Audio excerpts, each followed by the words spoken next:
Fam, you wouldn't show up to your game unprepared, so why you still wilding out down there? That's why I had to collab with Manscaped. It's all about precision, confidence, and staying ready for whatever's coming your way, if you get what I mean. When you feel clean, you move different. And on the Courtnee Edgar show, we keep it real, we keep it sharp, focused, and ready for anything. Now, I ain't gonna steer you wrong, so you gotta make sure you hit the link below.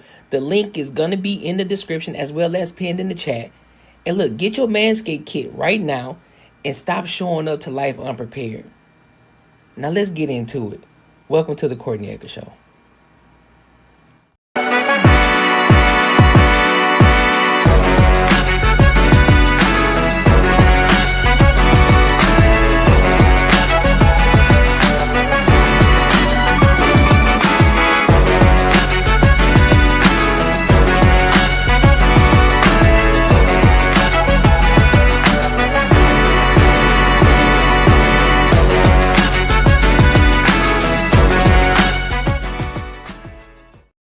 What up?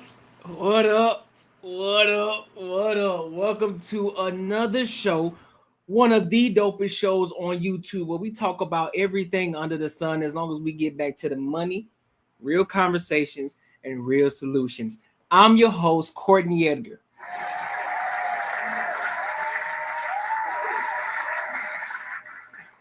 Hello. We got some topics tonight. There's been some drama going on with panels and different content creators, people feeling a certain way about people being on content creators because somebody said some shit. But we gonna get there. But you know we still gotta operate the show how we operate the show. But we gonna get there. So you gotta stay tuned. Make sure you go and get your drinks. Go do what you gotta do because we tapped in. We are locked in for tonight. You feel me? But before we get started, make sure you like, comment, and subscribe for the algorithm, and make sure you hit the bell notification, all right? Because it's going to help the type of people that like my type of content to find me, so that way they can come kick it with us, and we can continue to keep growing this community. Also, if you want to tap into the Patreon, be sure to go tap into the Patreon right now. The link is in the description. I'm also going to pin the link right here as well. Let me go ahead and pin the link in the comments too. The link is pinned in the comments as well as in the descriptions. So go tap in if you want to learn how to level up your YouTube game. If you want to learn how to level up your financial game from the basic standpoint, go and do that. Go and tap into the Patreon right now. There's a ton of value over there. All right. So let's go ahead and get into these topics. So the first topic is today, I'm not going to spend too much time on, but people that are a part of the ABC community, they are starting to feel a type of way. It's kind of like how when there's a wave of feminism, you know, then you got the OG feminist, and then you got the extreme feminist. But in this case, we got, I guess you could call the OG cross-dressers holding accountable these new and extreme cross-dressers. So, and this person's name is Jeffree Star. For those of you who don't know who Jeffree Star is a guy, but he, you know, is a cross-dresser and things like that. And so he kind of holds that community accountable. So let's listen in, and then I'll give my thoughts and opinions on it. All right, so let's rock out. We have grown men with beards wearing dresses going into the women's restroom. When I was younger, any normal person that felt like they were born in the wrong body was trying to be passable, and they were really wanting to live their life as a woman. And if you really think psychologically you were born in the wrong body, unfortunately, it's like a mental illness. But people hear illness and they just have a full spiral. So this new age of weirdos and predators trying to pretend they're trans or pretend they're this and harm women and children, that's my issue. So there is this piece of shit named Lily Tino who is pretending to be trans and recently went into the women's restroom at Disneyland. Disneyland's for children. Yes, there's adults that like Disney. We know that. And the camera's rolling. I'm sorry, there's a 7-year-old that just walked behind you. Why the fuck are you in a little training bra and lipstick, clearly with a man's voice, in the women's restroom filming? Rage bait, attention. These things did not exist 10 years ago. So people love to misconstrue what I said, and that's really what I meant. And I think that we should be protecting women and children at all costs these days with so many weirdos out there on the internet. So first and foremost, I want to go ahead and give an applause to him holding certain individuals accountable.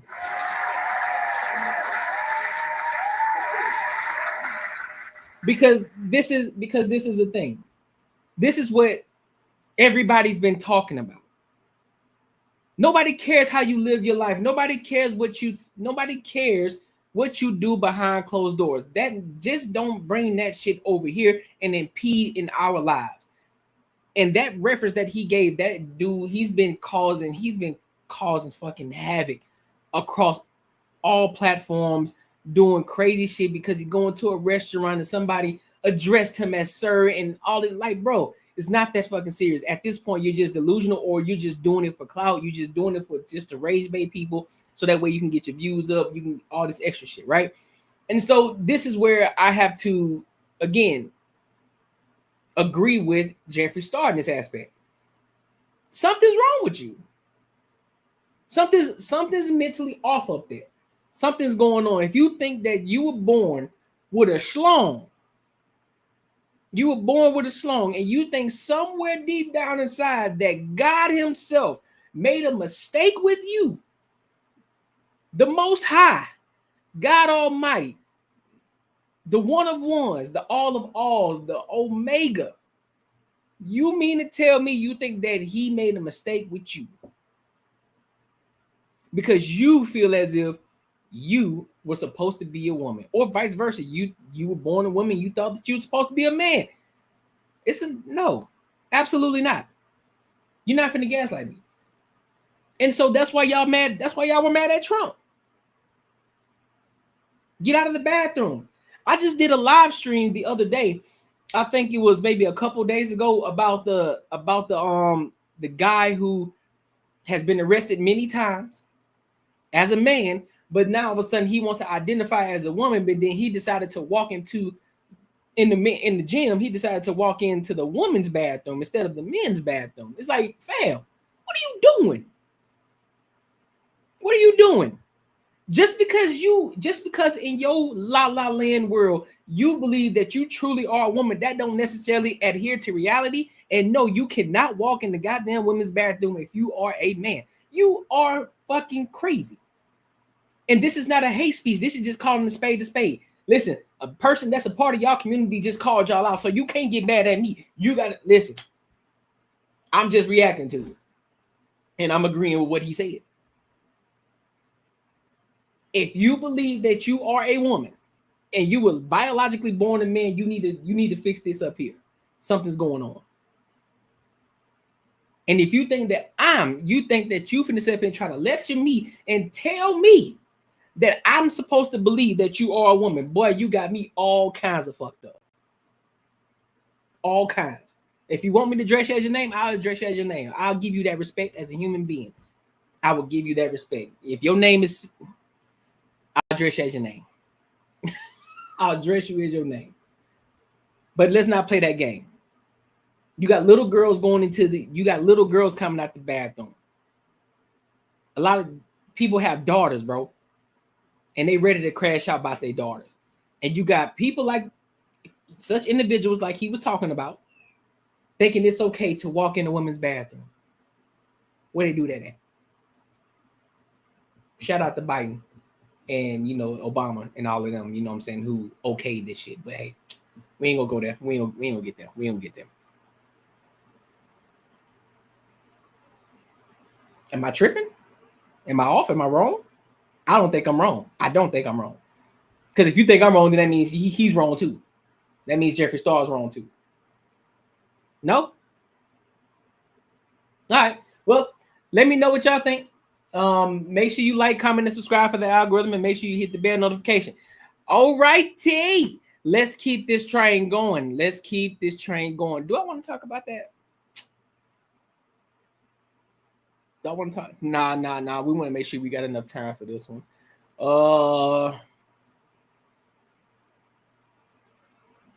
I think this is gonna take us pretty far. Fuck it. Let's dive in, bro. Let's go ahead and dive in. Let's go ahead and dive into this topic. So, like I said earlier, there has been some conversation going on, some shit starting to spiral with Pearl, PearlyThings and the Fatty Show. So for those of y'all, well, I'm not gonna say Fatty is Fatty and Ilcon. Fatty and Ilcon Ali is both of their shows, right? They brought Pearl on, and we'll get into the semantics and all that extra shit. But they brought Pearl on, and they were supposed to have a discussion. They then went on, I guess they were supposed to talk about black fatigue, and then Pearl get on. She said something about the black community. People get triggered, and then the shit just spiraled downhill from there. And so what I'm here to do, I'm here to actually observe the situation and give my thoughts and opinions on it, because I do have my thoughts and opinions. I want y'all to watch it with me so we can dissect this situation, all right?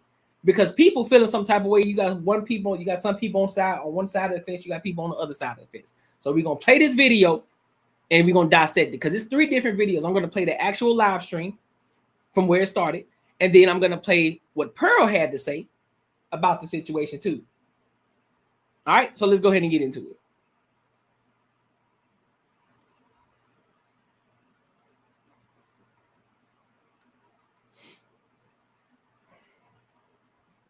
That's who we pick. When we're old, ugly, and used up, I mean, that's when we go for the stable guys. And we do a very good job, we do a very good job convincing them we love them. So I don't know if any girl comes in and is like, I love the stable guys. It's like, at 20, did you? Usually not. So that's, and we can't help it to some degree. We cannot help that we are attracted to men that show signs of dominance. I think a lot of us we wish we could turn it off, but we can't. It's just what we're attracted to. We're biologically hardwired to do that. Okay, let me stop right there. Ladies, let me ask you a question. Are you attracted to dominance? Yes or no? Dominance. A man who appears to be dominant, a man who is dominant, the edgy bad boy type, all of it encompassing. Are y'all attracted to dominant men? Are you attracted to dominant men? Yes or no? Simple question. Are you attracted to dominant men?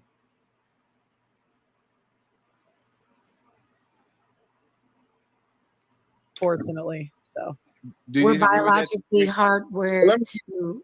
Did you say we're biologically hardwired to want chaotic, criminal, dominant? Yeah, dominant. Because you got to think of like Ted Bundy. He had women. Yeah, he had women writing him love letters. I didn't. He impregnated a woman.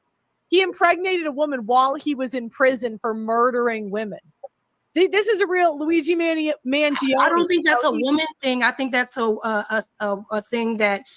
So, hold on, because I gotta dissect this piece by piece so we can understand. Because shout out to Jazz. Shout out to Jazz. She got her. Let me give her a round of applause.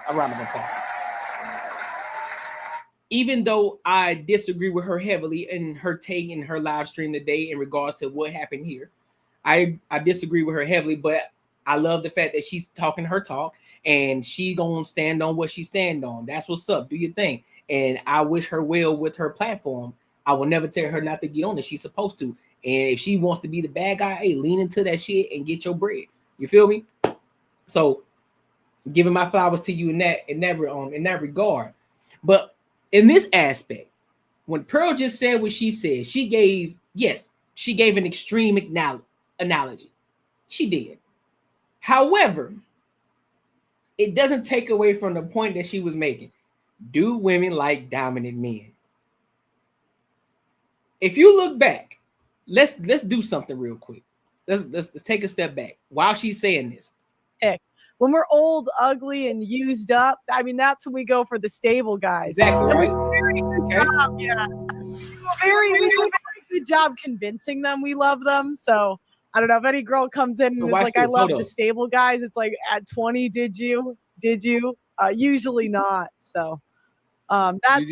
And we can't help it to some degree. We cannot help that we are attracted to men that show signs of dominance. I think a lot of us we wish we could turn it off, but we can't. It's just what we're attracted to. We're biologically hardwired to do that, unfortunately. So we're biologically hardwired to. Did you say we're biologically hardwired to want chaotic, criminal, well, dominant? Yeah, dominant. Because you got to think of like Ted Bundy. He had women. Yeah, he had women writing him love letters. He impregnated a woman. He impregnated a woman while he was. Now you see, there are four people. There are four people that just agreed with what Pearl just said.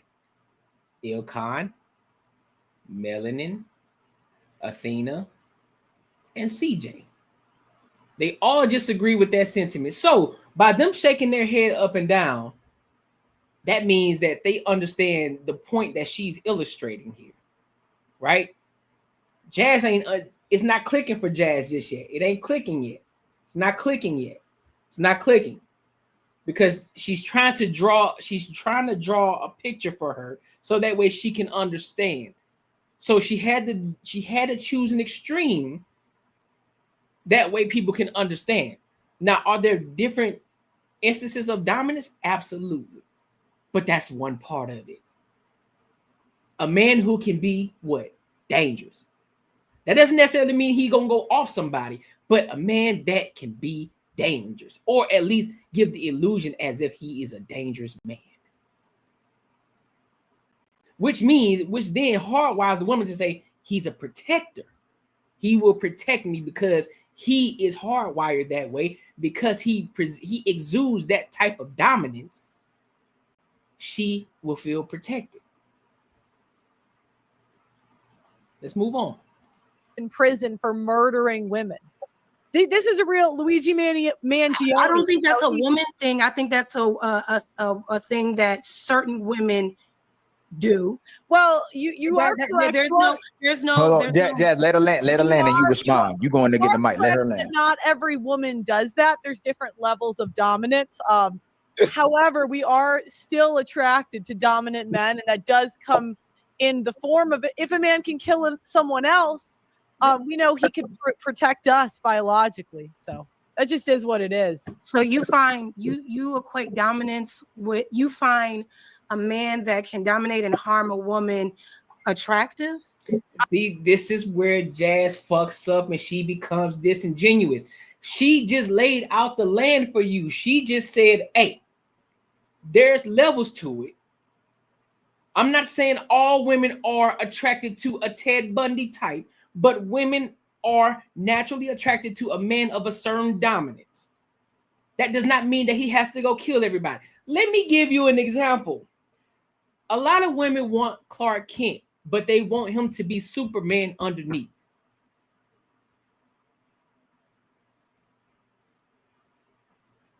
They want Clark Kent and Superman.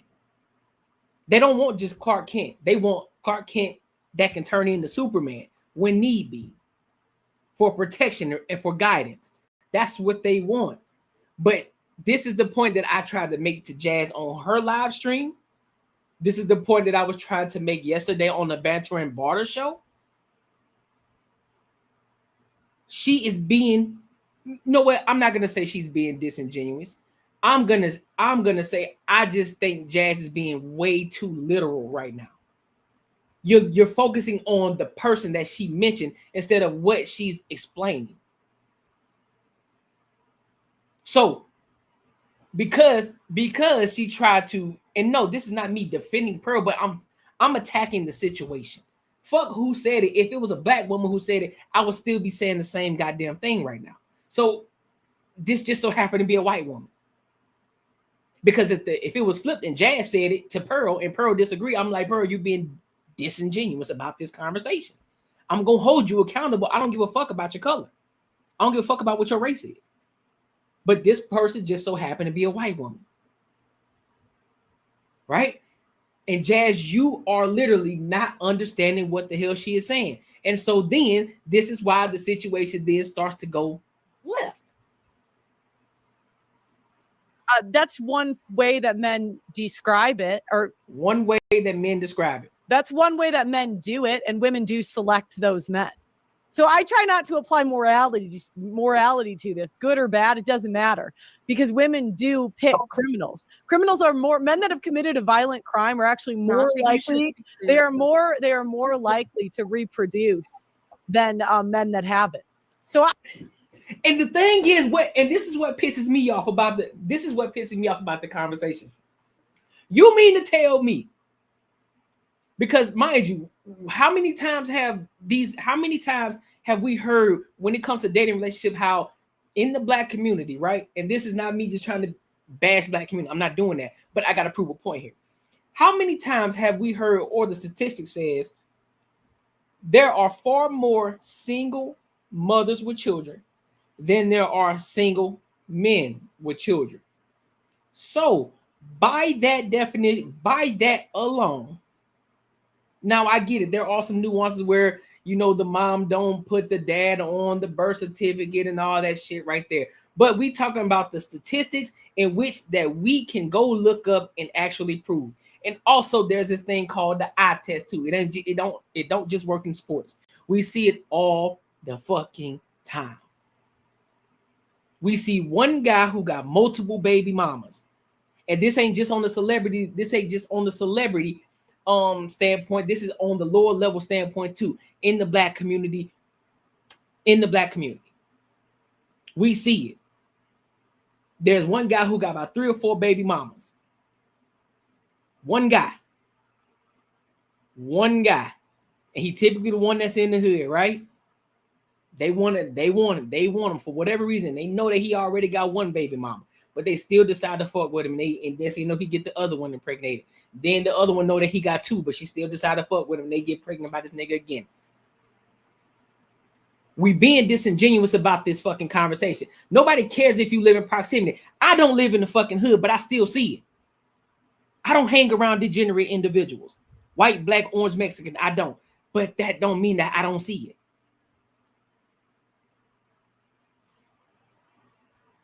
And that's the part that's pissing me off about this. Y'all think that somebody's just trying to protect black women or protect the white woman. No, nigga, we talking about the topic at hand. We're talking about the conversation. And you being disingenuous. Matter of fact, I got one sample size example to show you. Watch this.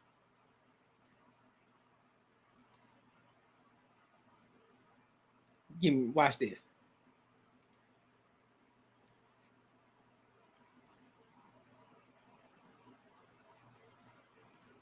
It's gonna blow your fucking top off. Because I wanted to show this yesterday on the Bat 10 Barter show, but I think we kind of beat that dead horse a little bit. So this is a black woman. You know what? I ain't gonna even say. I'm just gonna show it to you. Fuck it. Let me show y'all something. Yeah. Okay. Ready? Oh, I've never had this done before. Yeah. What? I thought you guys were going to shake. Yeah, they are. Look, he put his arms and shake his arms, shaking us though. It's not Let's see how many. shaking. Curl me. I don't need a hood right there. That's my solo picture right there. Yeah. No, his legs are shaking. No, Come on. Prison. Yeah. You kidnapped me. We're about to get out of here because. Oh, wait. That's just one small example. But they don't like inmates, huh? They aren't attracted to inmates, huh? Why he picking her up? Ain't she on the job? Ain't she on the clock? Why is this black man that's an inmate picking this black woman up while she at work and he an inmate and got the other 2 inmates around her?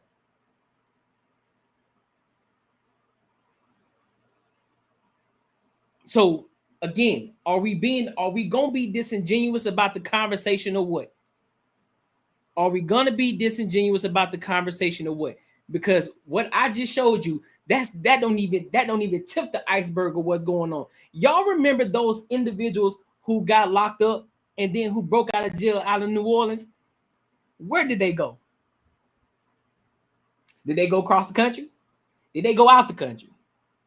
Did they go to Mexico? Did they go to Canada? No. They went to either their girl's house, who they were busting down, or the baby mama's crib. That's where they went. But y'all sitting here telling me that a lot of these women don't like edgy dudes. And mind you, this ain't just proximity either.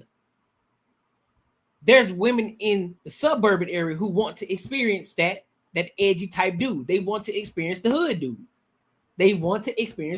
So it's not just in the hood. There's suburban black girls, there's suburban white girls, there's suburban Hispanic women, there's suburban Asian women. All of them have or want to, never have, or probably wanted to try what it's like to fuck with a dude that's from the hood.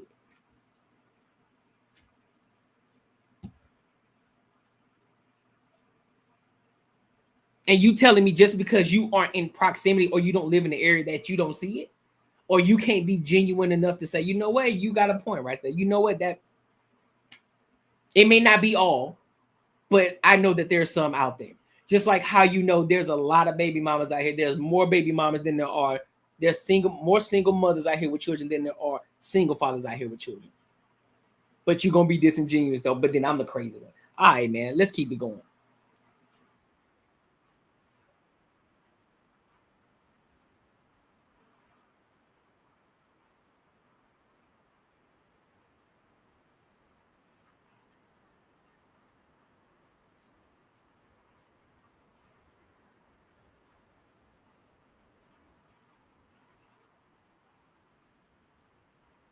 Oh shit, I'm sorry. So Okay, especially in the black community, if we're going to be honest, that's well, yeah. Well, that's and I was going to because you got to think of like Ted Bundy. He had women write love letters to Ted Bundy. Has that been your experience? Like, are you attracted to criminals? To be fair, okay, this is the point where I tried to tell Jazz during her live stream.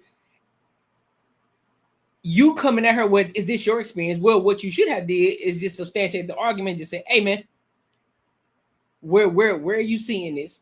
Where do you see this? If she didn't agree, where do you see this at? Because she's saying, is this your experience? Well, no, not necessarily, but I see it though. That's just like me saying, listen, I'm Courtnee Edgar and I've never experienced racism in my life as a black man.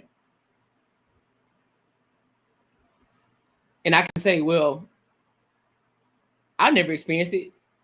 So is that just because I haven't experienced it don't mean that this next person didn't experience it. But then I have to have them substantiate the argument because, a lot of people cry wolf. A lot of people say something is racism when it really isn't. So then I have to double down and say, okay, well, how was it racism? What the fuck happened? Run me down the story of exactly what happened from start to finish. What happened? And then we can decipher whether it was or not. Because your feelings, what you may felt was racist, probably wasn't. Because sometimes we think our feelings are a reality and our feelings are not a reality. I don't know many criminals. So that hasn't been my experience personally. What about the people in your environment? I've interviewed 1,000 people. A good chunk of them did, procreate and date men with felonies. That's not uncommon. So okay, especially in the black community, if we're going to be honest, that's well, yeah. Well, and I was going to comment. So I don't know why you're pretending to not know what I'm talking about. You can know what you're talking about. These simps, but you can't gaslight me. I don't know what you're talking about. I don't think you know anything about the black community. But I will say about the white community, it's a lot of white women that find men who kill other women attractive. Those are the women that were. True, but I won't gas. And so this is where Jazz gets triggered because is anybody mention the black community, all of a sudden she go off the rails. Jazz, I want to tell you something. Listen, and this is coming straight out of love, man. This is coming straight from love. Hey, man, all right, what are you doing for the black community? Are you doing anything? Do you got businesses? Are you creating jobs for them? Are you helping them? Are you giving back in regards to? What did you do when people couldn't get their SNAP? Did you know any people who who weren't when the shutdown happened, who may have not been getting paid? Did you help them out? What were you doing? What are you doing in the black community? What are you doing? Are you doing anything to help elevate black people? Instead of just talking and getting on podcasts and just talking, oh, I love black people, I love them. Okay, cool, you love them, okay, but what are you doing for them? Show me how you really are loving them. Show me. What are you doing for them? What nonprofits have you opened up for them? How are you giving back to the community? How are you giving back to the community, the unfortunate community? How are you giving back to them? What are you doing? What are you doing? I'm just curious. Since you're so pro-black and you stand on it, which is fine, what are you doing for them though? Since you want to get so triggered about what she just said, because instantly what you should have did is double down, like I said before, double down and told her to substantiate the argument of what the fuck she just said. But yet you decided to get triggered. You decided to go into your emotional bag, and now you ready to pop off. Now, mind you, I'll give you credence because you didn't crash out, but you definitely got triggered. Gaslight you about it. I will gaslight you. I would say that's true. En Cox, siempre estamos un paso adelante. Por eso el precio de tu plan no subirá por 3 años.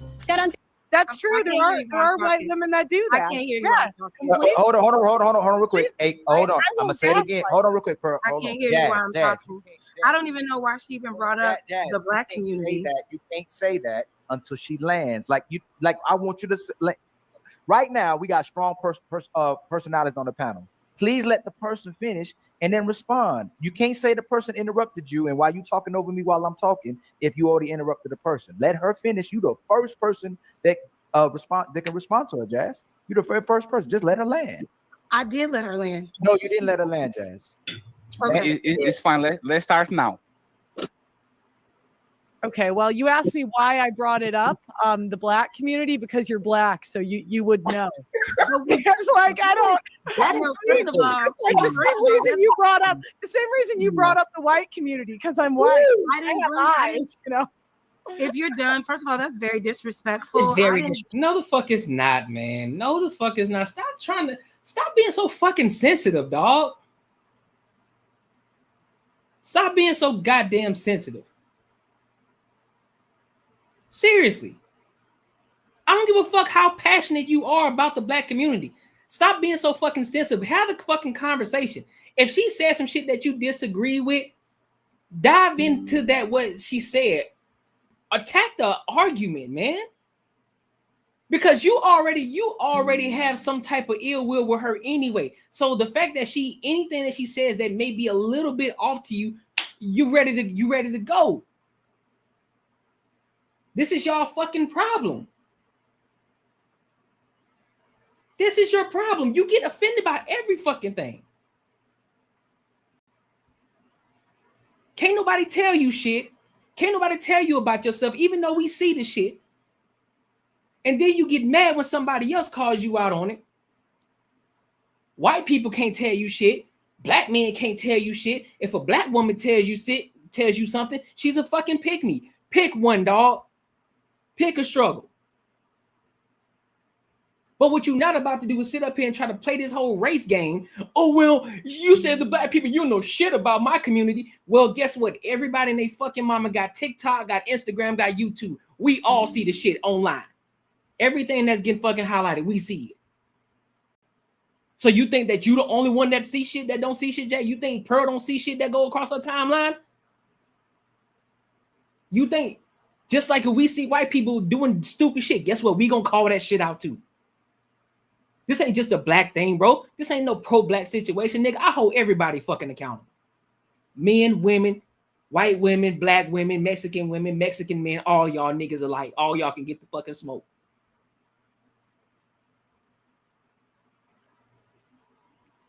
Now you got some ill will towards somebody because they said, oh, well, you should know you in the black community, ain't it? Okay, cool. Now substantiate your argument, Pearl. That's what you should have said. Now substantiate your argument. What do you mean? What percentage are you talking about? Like, do you think that's all black women, or like is it a certain subgroup of black women? What do you mean though? So we can actually dissect this shit so that way we can get a better understanding of what you mean. And so we can have a fucking conversation instead of us getting triggered. That's why it's hard for white people to go into y'all space. And that's why it's a lot of times harder for black people to go in white people's spaces, because y'all y'all got to teeter tie across. Y'all want to toe tap across the fucking conversation. Have it. If they have a perceived notion about what the black community is like, guess what you do? You calmly enlighten them and let them know, like, yeah, man, that ain't all black people, man. All black people ain't like that. Black people are not a monolith. White people aren't a monolith. We know all white people aren't fucking serial killers, nor do we we also understand that all black people aren't thugs and criminals either. We understand that. I'm damn sure not one, and I'm a black man. So that right there, that one small sample size alone lets you know we aren't a monolith. But y'all want to try to gatekeep everything, but then you don't want to have a conversation. Can't nobody hold you accountable for shit. So we just supposed to let shit fly. That's what y'all want. Y'all just want us to shut the fuck up, let you do what you want to do, and let you be degenerate, do all the dumb shit, and then you go and cry and holler and cry, hoop and holler to the white man and tell them to give you fucking reparations. You begging for, you can't do both. Pick one. You either gonna beg and cry, hoop and holler to the white man to come help you, or you gonna do it for self. Pick one. But you can't do both. You can't call them racist and all that, saying talk shit about them at the same time, and then go holler about give us our reparations. We deserve our reparations. But you ain't doing shit for the black community. You ain't building businesses for them. You ain't creating jobs for them. You ain't doing none of it. Fuck out of my face, man.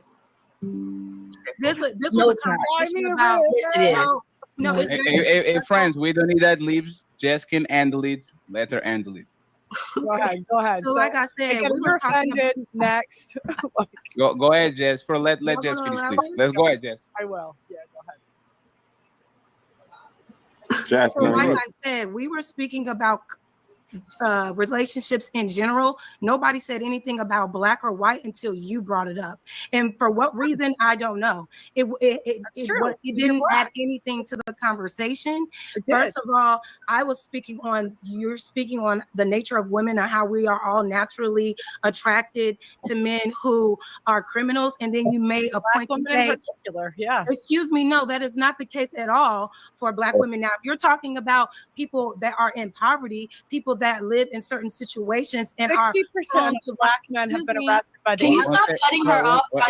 One second. Hey, friends, one second. I got you. She's cutting me off, Ali. I got you, Jess. You don't have to ask. I got you. But y'all got smoke for the white woman, huh? Y'all got smoke for the white woman, huh? But y'all didn't have that kind of smoke when melanin was popping shit on y'all ass. Y'all didn't have that kind of smoke for her. It's different, huh? Boy, my bad. Just make some notes, bro. Let her finish. Go ahead, man. That's my fault. It's fine. Go ahead, just uninterrupted. It's just weird that you would even have to bring up a race of people to even have the conversation, which lets me know that you don't really have information on the conversation. You're just spewing points to try to get a rise out of people because that's all you know. As it pertains to why women choose the women they want or the kind of men that they date, there are so many different reasons for that. You can't equate a person that has a felony to them being a violent criminal. That's not always the case, because I agree there are some people that marry men and women that have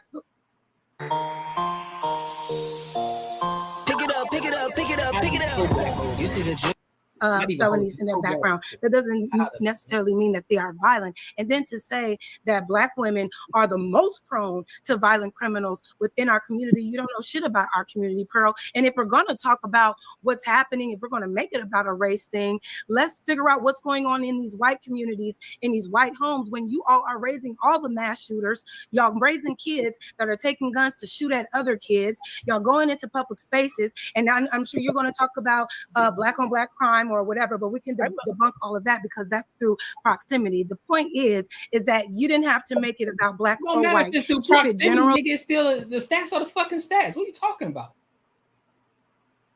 You trying to you going on this long ass fucking monologue. What you should have did is attack her 60%.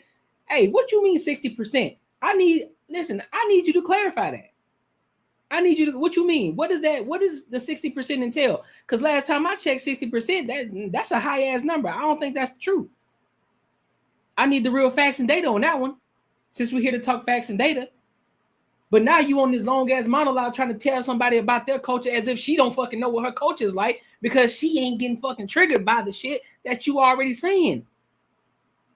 But you triggered though. And you in that bobblehead ass, blonde wearing ass, wanna be pro-black ass, egg-headed ass woman down there named Tyranny.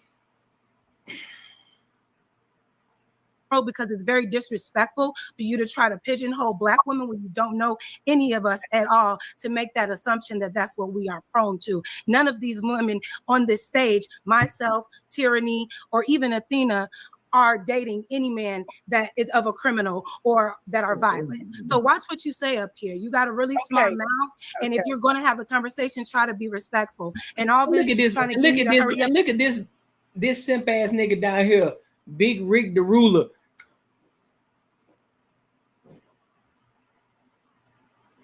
But y'all niggas, y'all corny, bro. Nah, for real though. Y'all corny as fuck. Y'all corny as fuck, bro. Y'all corny. Y'all corny. Y'all corny. But let me be objective about this. Could Pearl have used something different? Yeah. She could have used a different example. But however, like I said before, Jazz acted as if she wasn't getting it, what she was saying before when she was generalizing the situation. Because there have been plenty of times where she could attack the argument. She could have attacked the argument differently. But Jazz acted as if she wasn't getting it. So, guess what you then do? You know what we do? So, like, if we're trying to explain something, we use analogies. So that we use analogies that about somebody can understand in order to illustrate a point. You know, like, guys, we typically use cars or we use sports as an analogy to illustrate a point that we're trying to make when it comes to like dating relationships. So I'll give you an example. When men talking about how a man does not want to pay full price for a used vehicle, that's an analogy saying that, listen, I'm not about to go above and beyond and give you the top tier of who I am for you, the woman who got 2 or 3 kids, you done been ran through, you old and washed up. I'm not finna give you princess or queen treatment. I'm not gonna give you that. That's the analogy that they would use. And so when you use, sometimes you got to use extremes in order to illustrate the point, so that way you can get across, or something that somebody can relate to, so you can better understand what's actually being said versus the actual analogy and you taking it so fucking literal. Because there will be women who will say, so you compare me to a car now? Like, bro, no, I'm not comparing you to the car. I'm illustrating a situation that you can relate, that you can draw the parallel between the two, so you can better understand what I'm trying to tell you. I'm gonna take my motherfucking time. Oh my God! Can we get Hey, there was rules. She has the friends. We don't need it. When she lands. Pearl will have all the chance to reply. Everybody going to be quiet. Go ahead. You done, Jess? Yeah, I'm done. I don't understand why that was accepted. Like that was. Wait. 1 second. Okay. We shouldn't accept what she said. To say that you should know as a Black woman because you all date criminals when so Jess, 1 second. So this is my opinion, Jess, and correct me if I'm wrong. She punched you in the face. You have the right to punch her back. Right? Is that fair? If you felt that she punched you in the face, I have an opinion about this that I'm going to say later, right? But we are letting you defend yourself. We're not. You're going to have 2 chances to land your plane, and Pearl is going to have the chance to actually rebuttal what you said. Do you think that's fair? Do you what do you want to do? Can we go on? I would want to make sure so everybody knows where we at. We can move on. I think she okay. Go ahead, Pearl, and then we go back to the panel. Okay, so you can tone police the simps and women that respond to shame, but you're not going to tone police me. So anyways, going back to the stats, the reason that I said that was 2 reasons.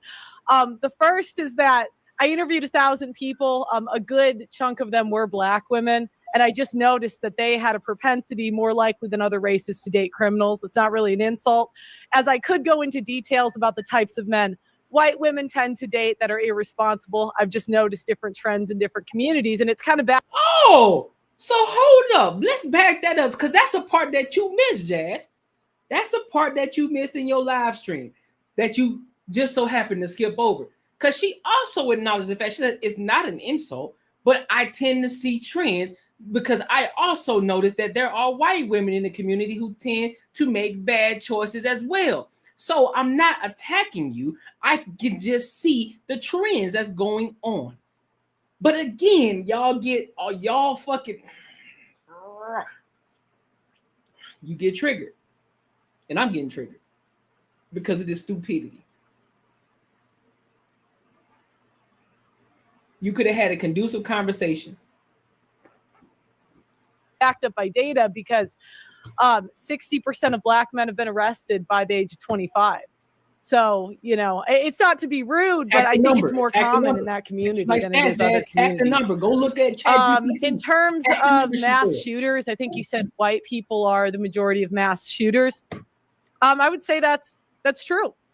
Mike Capel here, Patriot Software's founder. So you see, like y'all see what I'm saying now? Teacher. Do y'all see what I'm saying? Am I tripping? Am I off? Am I tripping on my observation here? Am I tripping? I'm not captain. I'm not white knighting for a pearl. I'm not. But I'm looking at the situation and what's being said here. But she said one thing, because it's a white woman that says Black people do this, then all of a sudden shit goes off the fucking rails. This conversation could have kept fucking going. The conversation could have kept fucking going.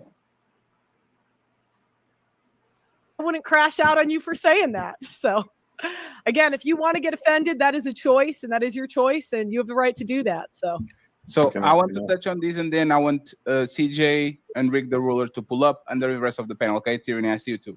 So coming from a world citizen. And I have to be honest with this right here.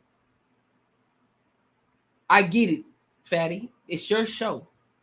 It's you and Ilkon's show. And you gotta talk. You gotta say certain things. You gotta moderate. But here's the issue, dog. And again, let me be clear about this. Your panel's gonna be successful either way. You're gonna be straight. Y'all have a dope show over there, so I'm gonna give you flowers where I'm gonna give them. You got a dope show over there. So I'm going to be honest about that.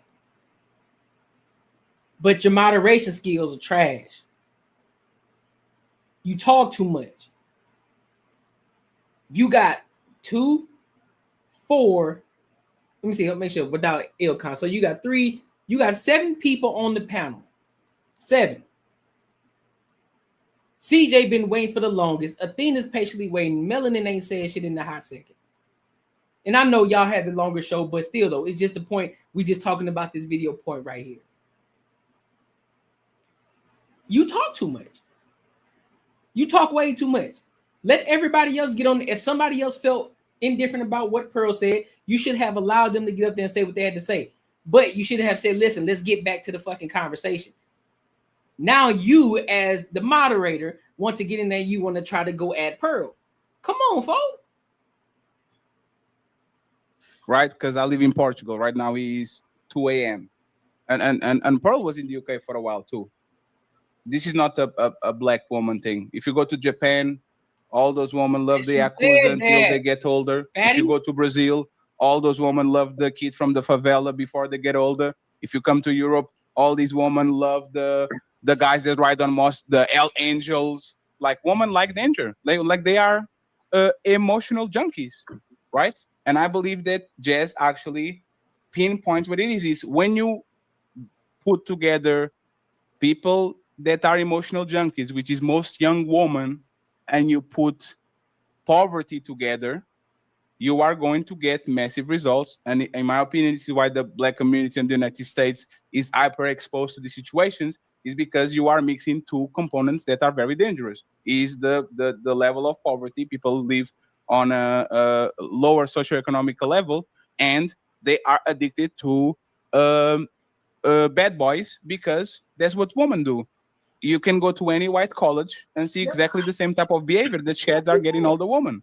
That's the reality. The bad boy, the food. And this is how you know they aren't. This is how you know they don't listen. This is how you know they're triggered. Pearl said that already. She said it already. I stopped the video and mentioned it that she said it. So now you going back and saying something that she already explained. She said, "Listen, I know people in the white community, they make bad decisions too. I know a group of women who do that. I understand what we're talking about here. So yes, black women, white women do it, Asian women do it, Mexican women do it. Why are you triggered? What you upset about?" Football star, like we know this is something that is a woman thing. It's just more exacerbated depending on the communities, the culture and all that. So I actually believe that both of y'all are right on their own way.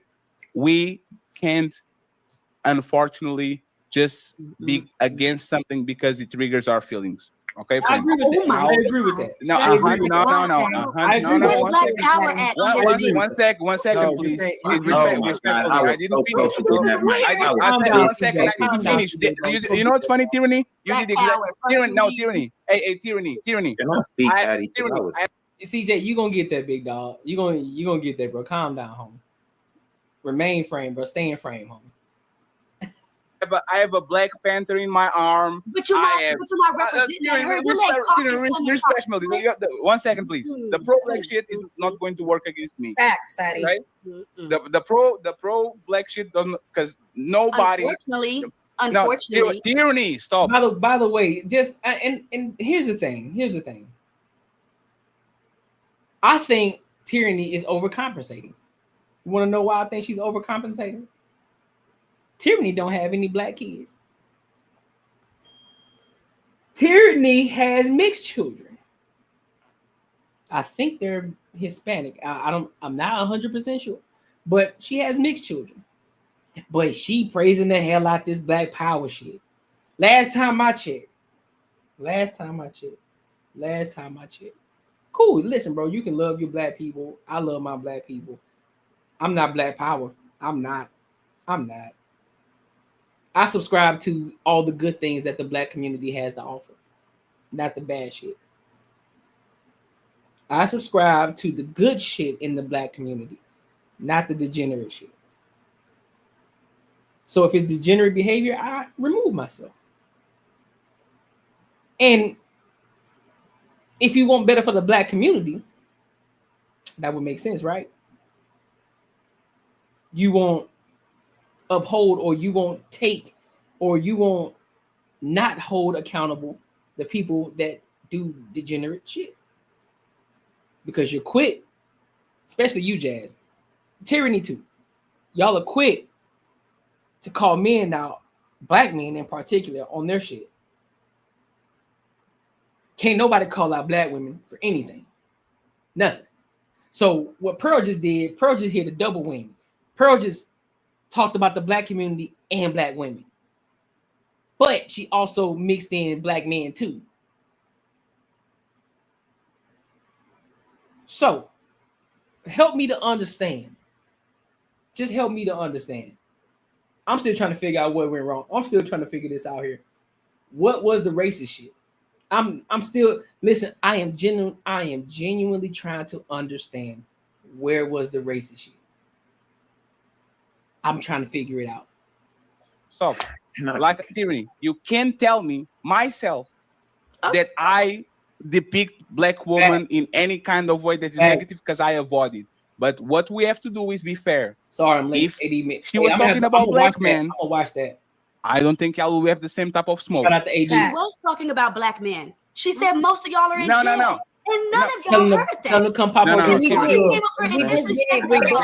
There was not. Hey, Pearl, did you say most black men go to jail? I said a stat. I said a stat that 60% of black men have been arrested by the age of 25. Is that the correct set? Who the fuck gets arrested? One second. Just 1 second. Is this that correct? You can Google it.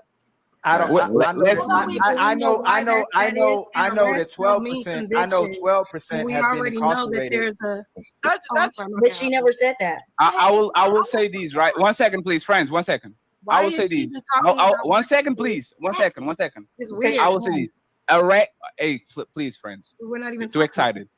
Arrests are not convictions. I want to see the number of convictions, because arrests are not convictions. Just because somebody gets a stop and frisk, and they have like arrests are not convictions. I want to know the number of convictions so I can actually understand if these women are. And consider the exoneration data as well. And I speak. Because we Hey, CJ, relax. CJ, relax. I see you, brother. We actually lead as black people. First of all, we already know why that stat could be high. 60% is pretty bad, though. It's 50%. I just looked up the stat you asked for some facts. But 100% of y'all fuck your dogs. What the fuck we talking about? Hey, 1 second, please. But then y'all okay with that?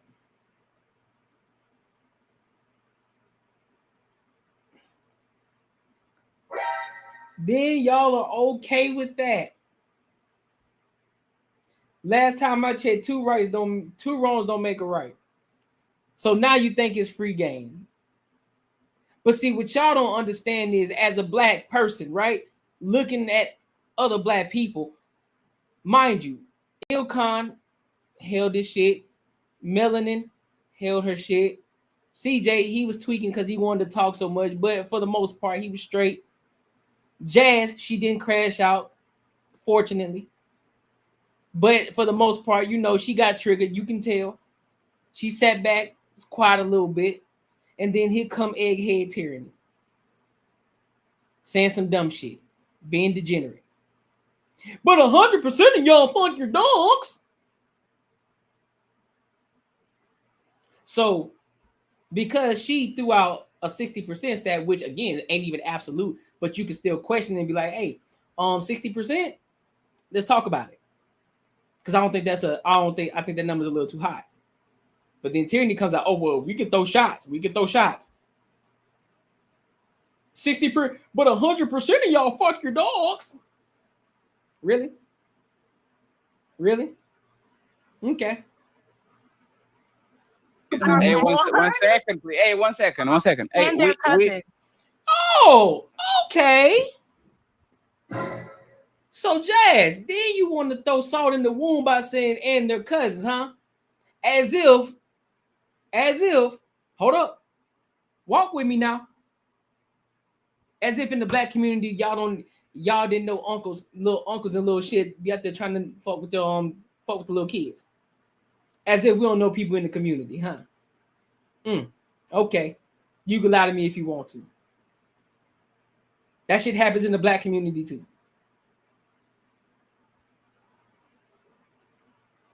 It happens in the black community too. Uncles, cousins. Yeah, it happens in the black community, but guess what happens? Y'all try to cover it up. Don't say nothing about it. And don't worry about it. We just gonna forget about it. We gonna wipe it under the rug. Be going to all the family reunions. You know your kid traumatized for life because their fucking big cousin was over there doing the worst to him. Now they grow up gay. Now they grow up soft as ever. Now they want to be a woman because they've been traumatized by their cousin. And you act as if that's only in the white community. See what I'm saying? See how disingenuous you are? Does it happen in the white community? Absolutely. Does it happen in the Hispanic community? Pretty sure.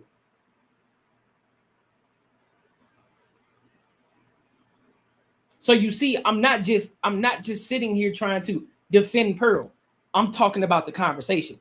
Because again, if it wasn't Pearl and if it was another black person that said it, I'm gonna guess what's gonna happen. I'm gonna do the same exact thing that I'm doing right now.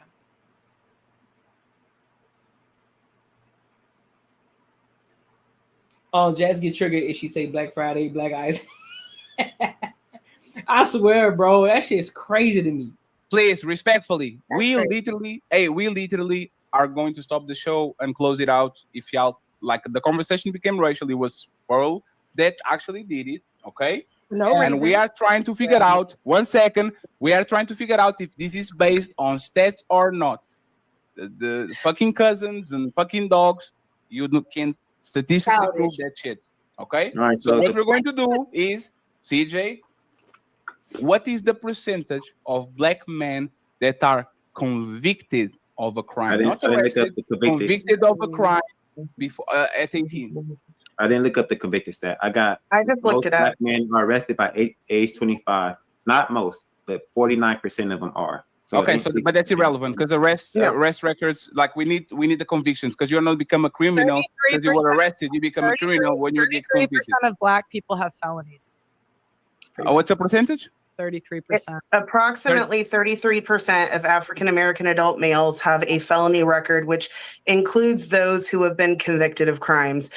I'd have to dive in deeper to find like what age group, but her stats were correct about arrest. And that might be something that people use, like, again, inflammatory statements, obviously, for content purposes. But yeah, it is 33% of adult males. So that's not really what I wanted to address. I really wanted to say something else. So women want to control the uncontrollable, but they're going to shit test you to see, are you really uncontrollable? So if they get that control over you, they'll say, this ain't the nigga I thought he was. He is controllable, right?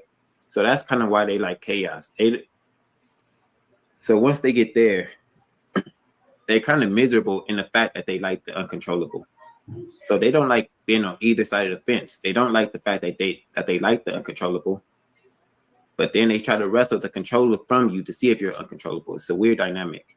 And Pearl is not wrong. Most black women are more attracted to. They have a higher propensity to be attracted to those men. I don't know why y'all got offended and expect black power. That's where this racist shit come from. Like I told y'all before, it's the black women that want us get us into this racist shit. Can I finish? Can you coon later? It's the black women that want to get us into this racist shit. On top of my daughter told me they couldn't play on the playground today because of ice. I misunderstood and said,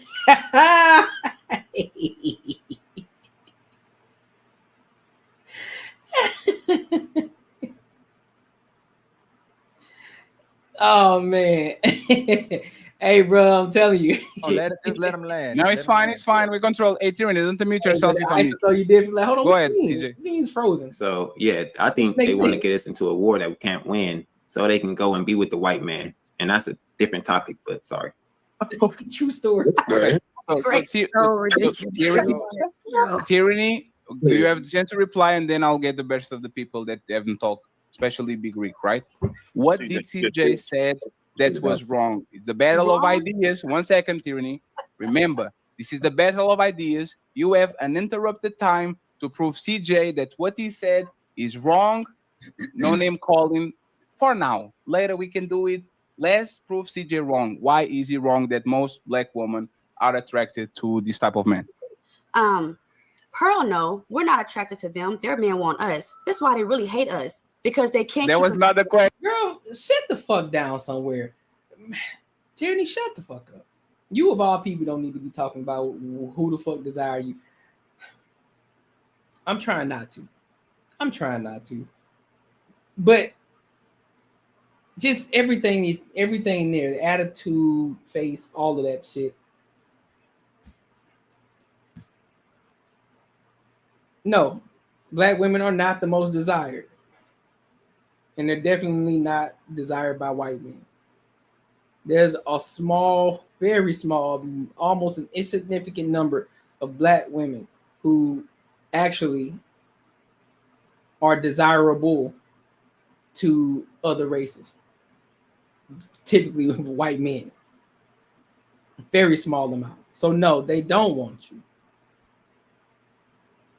Now, maybe if you fix your behavior, stop getting triggered by everything, calm down with your attitudes, stop being obese,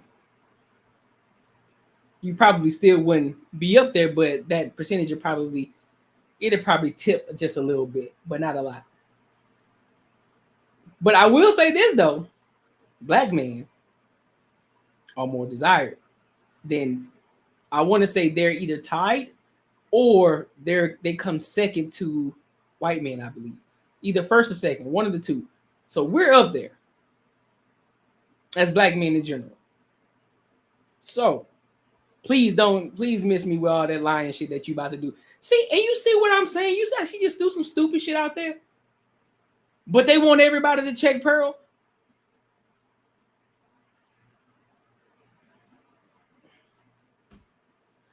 So, question. That's it. There was But I'm another proving question. him wrong. There was another question. No, Caucasian men Tyranny, you love have to be as black one women. sec. I talk again. Tyranny, Yeah, one she second. making my Tyranny, point, one second. Fatty, bro, you talk too much, man. I got to keep it a buck with you, Fatty. You talk too much, bro. You talk this is just as a viewer. As a businessman, do your thing, bro. You run your business how you run your business. But as far as watching it as a consumer of this shit, you talk way too fucking much. You got to be quiet, bro. You got to be quiet. The crowd that you have right now. I actually came here prepared because I thought the topic was black fatigue. So I came prepared with stats, facts, data, and statistics. I came. No, but the topic is not black fatigue, right? That's what we spoke about. No, but is the topic black fatigue? That's what you told me the topic was. No. I'm asking. 1 second, please. Is the topic black fatigue? No, hold on, Pearl. I invited you, right? And I told you already that the next topic I gotta get my beard like black fatigue. We already addressed it. Crispy, but what is the relevant part about making it about race when we're here about the relationships? Why go straight? That's twice. That's going to trigger people. And now if they start saying stuff about white people, now we're going to have a race war. We want to have the conversation and intentional about the relationships, but it is turning into race conversation instead of a relationship conversation. That's all we're addressing. We want to have the conversation, but it's becoming a race conversation. It's interesting. And we will have the race conversation, the black conversation. Hold on real quick, Big Rick. We want to have the black and white conversation, but when it's almost like it's said to instigate or stir something up, it seems like it's becoming racial. You're saying something. What I thought was that we were adults here and we could talk about facts, data, and statistics without getting upset. Maybe we're not. I don't know. No. If I did, it's not that, right? For example, you don't have off the cuff, just because the girls are getting upset. No, that's not. Carl, that's not the case, right? For example, we were having a conversation about criminals, and you say black woman after herpes. Like it's a very that's true. She said that she actually brought it up first, and you guys are talking to me. She brought it up first. No, Pearl, you brought up the fact that black women like criminals, and then when she said, that's "What if true. she said that?" Give me a second, y'all. Let me send this real quick. Give me a quick second. Let me send this real quick. Cause boy, they bugging. Straight bugging. Let's send this. Do.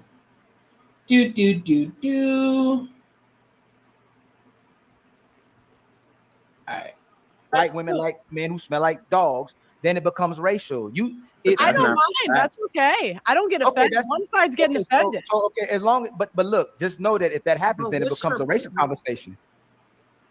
Okay, so but what? You can't talk about. No. But what happens is if we have a racial conversation, then it makes everybody else. First of all, I don't care about how we look, and regardless. Hold on, let me see what you said. Fatty did a stream calling out Anger Man for having similar take that you have. That's barking up the wrong tree. Fatty alienated 800K Angry subs and 2 million Pearl subs over Jazz instigating. Yeah, that's what I'm exactly.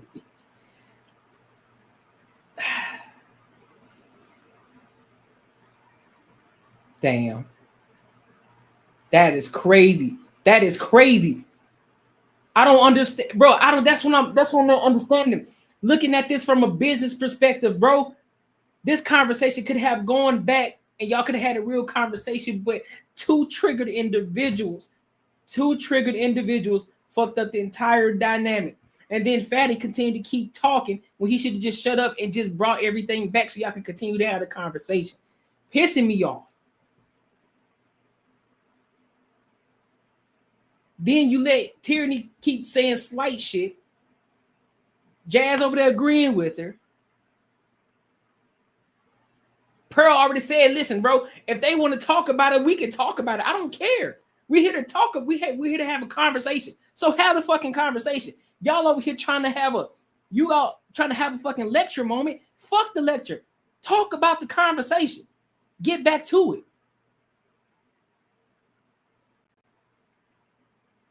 She gonna have her followers one way or the other. She gonna have her followers, so have a conversation. Regardless of what's going on right now. Do I think that Pearl said anything in regards to be, I guess, race bait? No, I don't. Am I a coon for that shit? No. That's just how I observed it. We just went through point by point where I looked at it and I said, you know what, that don't sound like nothing crazy or egregious.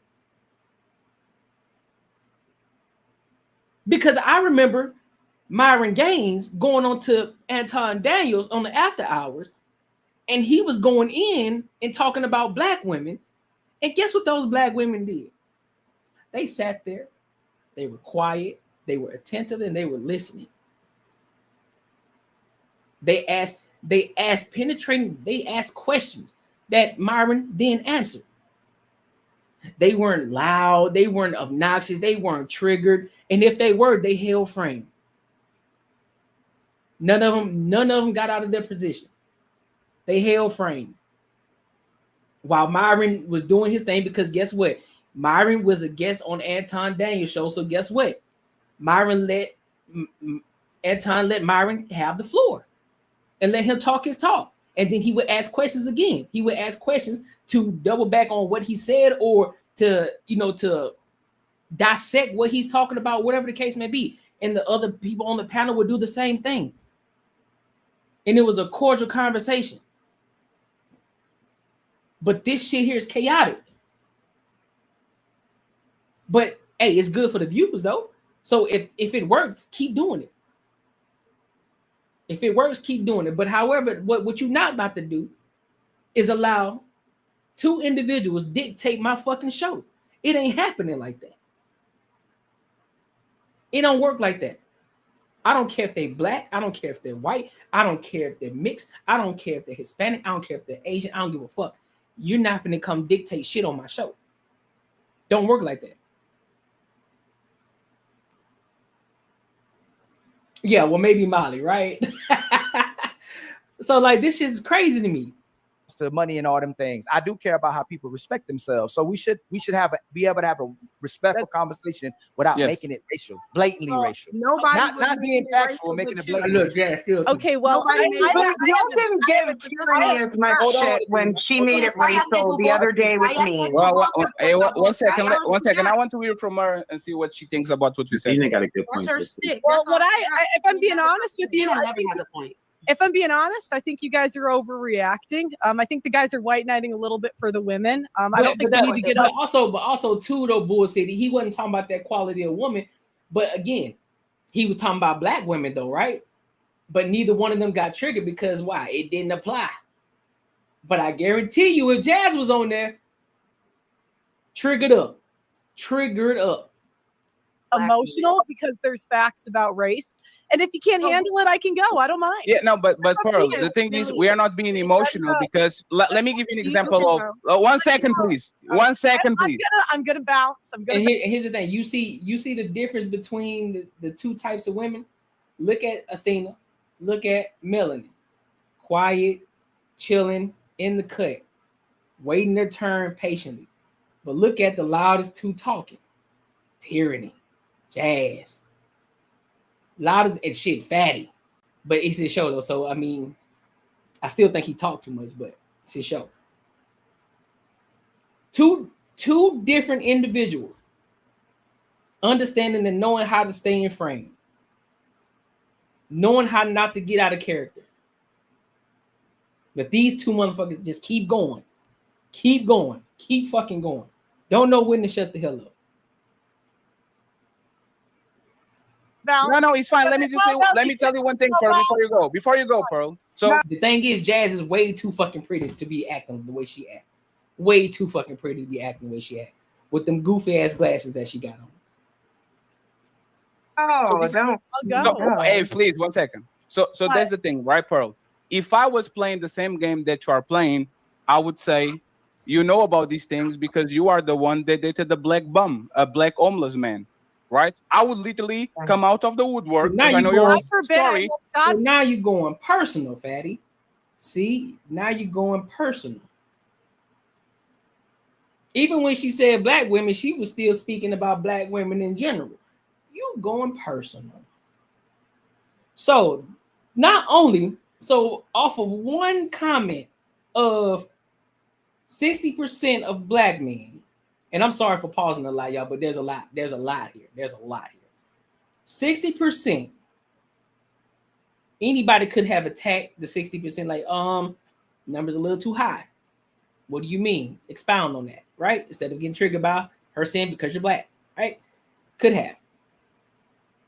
After that, what happened? Tyranny jumped off the porch. Jazz jumped off the porch talking about what Tyranny talking about fucking 100% dogs and shit. Then Jazz doubled down talking about and their cousins. Now here goes Fatty talking about, well, trying to make shit personal. Well, you dated a bum, right? You dated a bum, right? You dated a bum. Now you going personal, Fatty. That's where you're fucking up. Because you're making it personal. You're getting out of frame. This is why Pearl said you white knighting. You as the moderator, Ilkan as the moderator, you don't supposed to have a side. You're supposed to let the panel do what they do for the most part. For the most part. Now, if you just truly believe in what you believe in, okay, cool, stand on it. But you're making personal attacks. And she did not single out anyone.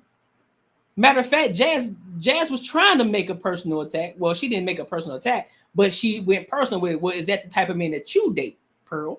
So twice, y'all came at her personally.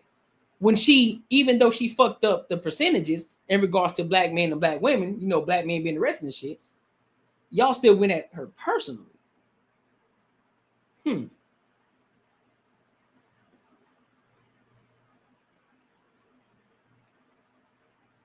But I would be the coon though, right? I would be the coon though. I bet.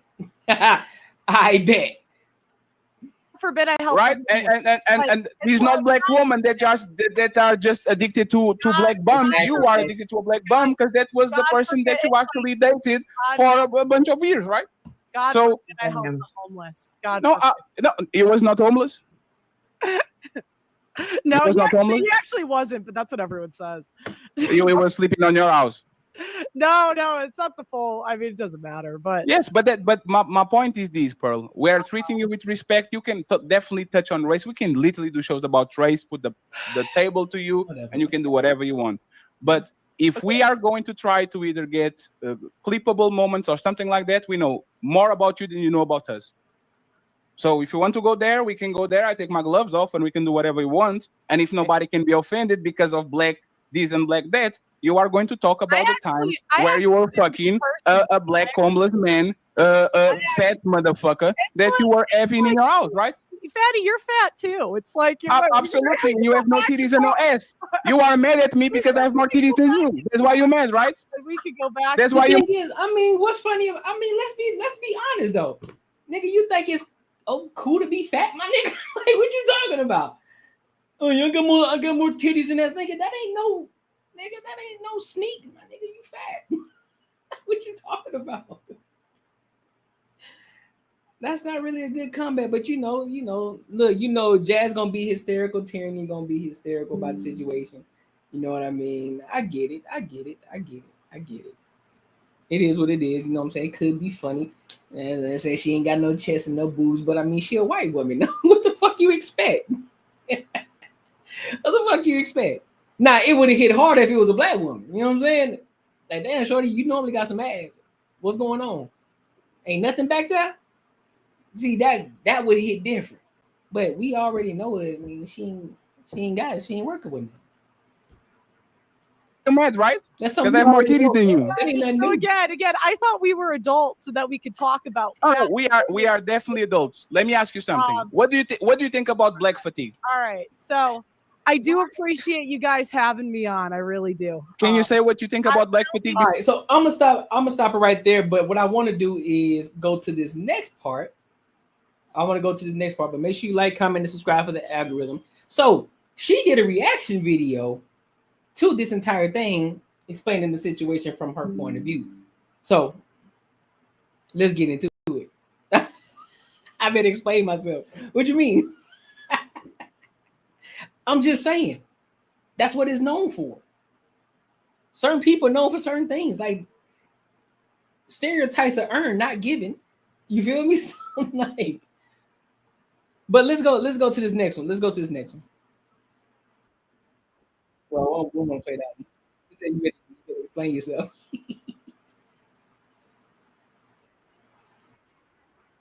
All I want her to do is be intellectually honest and be like, look, because let's say she doesn't know in her personal life black women that date criminals. Are we going to pretend we're not, like, you didn't see all these rappers with a billion baby mamas that black women love? Really? I mean, I don't really follow the rap scene, but like, we're not going to talk about what is it? Pooh Shiesty, King Von. And I'm not saying, I'm sure white women dip in there too. That would be very exciting for a white woman. But let's not pretend that's not more common in the black community than the white. It just is. Good old Jazz. That's her whole MO. She does this on every show she's on. Pearl, what's wrong with the blacks? That's crazy. And I just don't like dishonesty. That's wild. What You you're can talking gaslight about. these simps, but you can't gaslight me. I don't know what you're talking about. I don't think you know anything about the black community, but I will say. Now look, half this panel thinks this is funny. About the white community, it's a lot of white women that find, men who kill other women attractive. Those are the women that were true, but I won't gaslight you about it. I won't gaslight that. And so that's the thing. She says stuff about white women. And white people, we can handle this. I say, they'll say, but Pearl, let's talk about white issues. We can. I talk about conservative Christians all the time that I would say are primarily white. Yep. All the time. But, I actually think I'm nicer to black people because I'm honest. All these other white people will lie, but they're thinking the same thing. They see the crackheads on the street. I mean, and are there white crackheads? Yeah, but let's be real about the majority here. I would say that's true. That's true. There are white women that do that. I can't hear you. Yeah, hold on, real quick. Hey, hold on. I'm gonna say it again. Hold on, real quick, Pearl. I can't hear you while I'm talking. I don't even know why she even brought up the black community. You can't say that. Now, mind you, he's not offended here. He only gets offended when the women start nagging him. You're gonna see he's not offended in the beginning. He's chill until she lands. Like I want you to. Right now, we got strong personalities on the panel. Please let the person finish and then respond. You can't say the person interrupted you, and while you talking over me while I'm talking, if you already interrupted the person, let her finish. You the first person that can respond to her, Jazz. You the very first person. Just let her land. I did let her land. No, you didn't let her land, Jazz. Okay. It's fine. Let's start now. Okay, well, you asked me why I brought it up, the black community, because you're black, so you would know. Because, like, I don't. The whole panel's laughing. Look, I mean, it's a fair assumption. Look, I think that if people assumed I came from a rich white. Yeah, that's what I'm saying. Yeah, crack. Listen, crack don't discriminate at all, nigga. It got smoke for everybody. Every community, it got smoke for all communities. All of them. Even the white people that be, in the highest of places, they be on that shit heavy. They be fiending for it, for sure. So yeah, it ain't just in the black community. It's in the white community too. It's in the Hispanic community too. It's in the Asian community too. It's everywhere, bro. That shit it's just what gets highlighted the most. That's all. It's all over the place, man. White background or a wealthy, a middle upper class, they would be right. Is it fair to assume that black people know black people and that they see black culture on TV and in the media? I mean, I think that's a fair assumption. Facts. I really do. Facts. Like the same reason you brought up the white community, because I'm white. Yeah, and she did the same thing. I didn't have eyes, you know. If you're done, first of all, that's very disrespectful. It's very disrespectful. Now, mind you, these two start crashing out. And instead, this is how monsters are made. Because he could option A, check these two. But he won't. They won't. And it's no Ilkin, or I think that's how I say your name. And it's no disrespect for you, but I'm just getting tired of men doing this. Like, be a man. And I hate having to be a woman to say that. It's so out of order. But it's just, it's kind of like the dad that always rewards the bratty sisters. It's exhausting. It's exhausting. You just think, could you punish the one that did the wrong thing? Oh, it's not. I mean, Yes, it is. No, he was begging me to come on the show. Oh shit! Hey, friends, we don't need that. Leaves Jess can handle. And so, hold on, mind you, to give you a little bit more context. So, there apparently there was some texting going back and forth between Ilkan Ali and Pearl in regards to what was going to happen and what was going to happen on that panel, right? So we don't have the full details on it, but what's being heard and what's being said is that one of the two things, we don't know how true it is, so it's just hearsay at this point. But word through the grapevine is that they only told Pearl that they were just going to talk about black fatigue. She wasn't told that there were going to be other topics in that regard, right? Also, on the flip side of that, it was told that they were going to talk about black fatigue, like from Ilkan's side, that it was going to be talked about black fatigue plus more. So, and apparently they got receipts, both of them. So we don't know. Apparently they threatened to pull it. They threatened to, put that shit out on Front Street to, call whoever out, see who was lying and who wasn't lying. But I guess we'll just have to see, huh?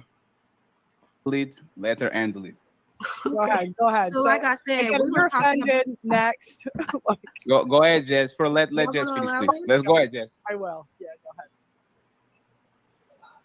ahead. Jess, so like I said, we were speaking about relationships in general. Nobody said anything about black or white until you brought it up, and for what reason I don't know. It didn't add anything to the conversation. First of all, you're speaking on the nature of women and how we are all naturally attracted to men who are criminals, and then you made a point to say, in particular, yeah. Excuse me, no, that is not the case at all for black women. Now, if you're talking about people that are in poverty, people that live in certain situations and 60%. Now, again, it's going to completely derail the conversation because she's going to keep saying, why do you keep talking about black people? It's just like, it's again, this is tone policing. Black men have been arrested by the. Can you stop cutting her off? Hey, one second. Hey, friend, one second. I got you. He's cutting me off, Ali. I got you, Jess. You don't have to ask. Hold on, though. This is. I want to go to the other video. I want to go to the other part. Is this the one? Is this the one that she was talking? No, actually, I want to go to the beginning part of it. Especially okay, no. Which is the other one I'm not gonna spend much time on.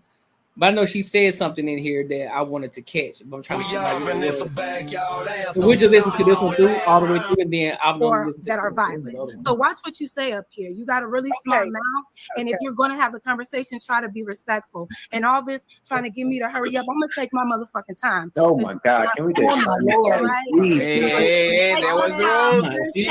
Hey, friends, we don't need it. When she lands, Pearl will have all the chance to reply. Everybody going to be quiet. Go ahead. You done, Jess? Yeah, I'm done. I don't understand why that was accepted. Like that was Wait. One second. Okay. We shouldn't accept what she said. To say that you should know as a Black woman because you all date criminals when So already. Jess, 1 second. So this is my opinion, Jess, and correct me if I'm wrong. She punched you in the face. You have the right to punch her back. Imagine the ratio of vowels to consonants in this queen's name. Oh my God. Right? Is that fair? If you felt that she punched you in the face, I have an opinion about this that I'm going to say later, right? But we are letting you defend yourself. We're not. You're going to have 2 chances to land your plane, and Pearl is going to have the chance to actually rebuttal what you said. Do you think that's fair? What do you want to do? Can we go on? I would want to make sure so everybody knows where we at. We can move on. I see what she Okay, go ahead. Now, mind you, this could be a weekly thing. How funny would it be to watch me do these type of debates once a week? Imagine this could be such a great show. You guys see the vision here? I give these YouTubers so much opportunity. Pearl, and then we go back to the panel. Okay, so you can tone police this. Here's the thing. I want to address that. Because a lot of people are indifferent about the situation.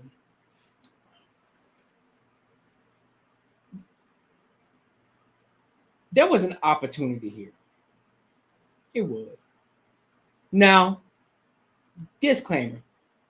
They may make up, they may hash things out on the back end and get everything figured out. It may be a part of the strategy. It may be a part of the strategy to get everybody riled up, get everybody going, and then boom, she never went anywhere. It was just a strategy to get the viewership up, to have people talking about it, whatever the case, right? You know what I'm saying? Because YouTube can be like that, you know what I'm saying, if you're looking at it from a business perspective. But if that's not the case, you completely fumbled the bag. Here's why. While y'all so focused on trying to be so fucking proud, right? And you hate the white man. You don't want to be held down. You don't want to be oppressed. Yeah, she could have. Yeah, I agree. She was antagonizing a little bit. Yeah, she on her panel now, so she just going all the fuck way in. She just going all the way to fuck in now because she don't care because of after the shit that just popped off. So hey, do what you do. You feel me? But in relation to when she was on the show,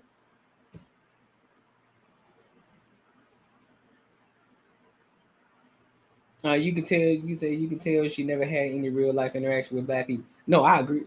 Well, no, I disagree, bro. I disagree because she was real good friends with the old buddy who she used to do podcasts with. But even though they were in the UK though, so I mean the dynamic may be different though for Black men over here versus Black men over there. So I mean it may be different. So I don't know. But yeah, and in this aspect, yeah, she's definitely antagonizing. She going the fuck in. And I think she probably triggered too. I think she feels some type of way about that. I think she feels some type of way about it. I mean, shit. Hey, do your thing.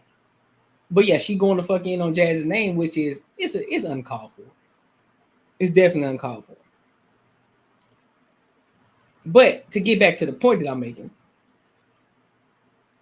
they fucked up a bag, bro. Are they still gonna be straight? Yes.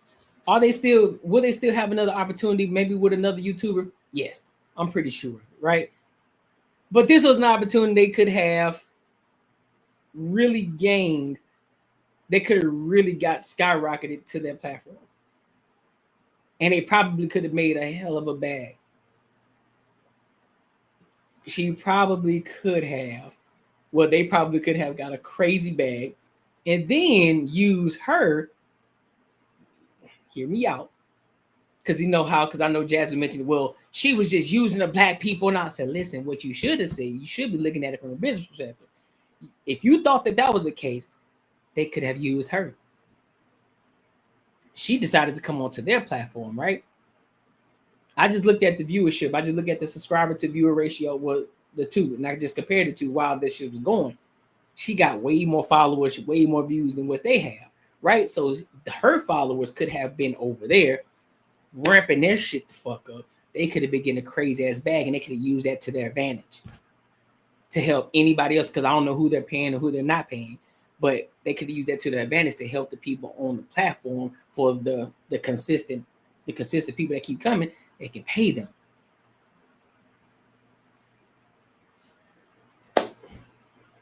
But people get too far in their fucking feelings. They take themselves too fucking serious. Take a step back. Look at this from a business opportunity. Like, this could be a business opportunity. It could be a business opportunity. We can use her. We can leverage her, because we know people gonna get triggered if she say what she say, regardless if they agree with her or not. But we can use it as an opportunity to not only have a conversation, but also we can use her to drive polarizing statements. Clip that shit up. Everybody gonna go over there and hear what she got to fucking say. More views, more subscribers. Guess what? Money going up like crazy. But they want to stand on black coal. Like, nigga, man, listen, bro. People gonna say crazy shit. It's YouTube. It's YouTube.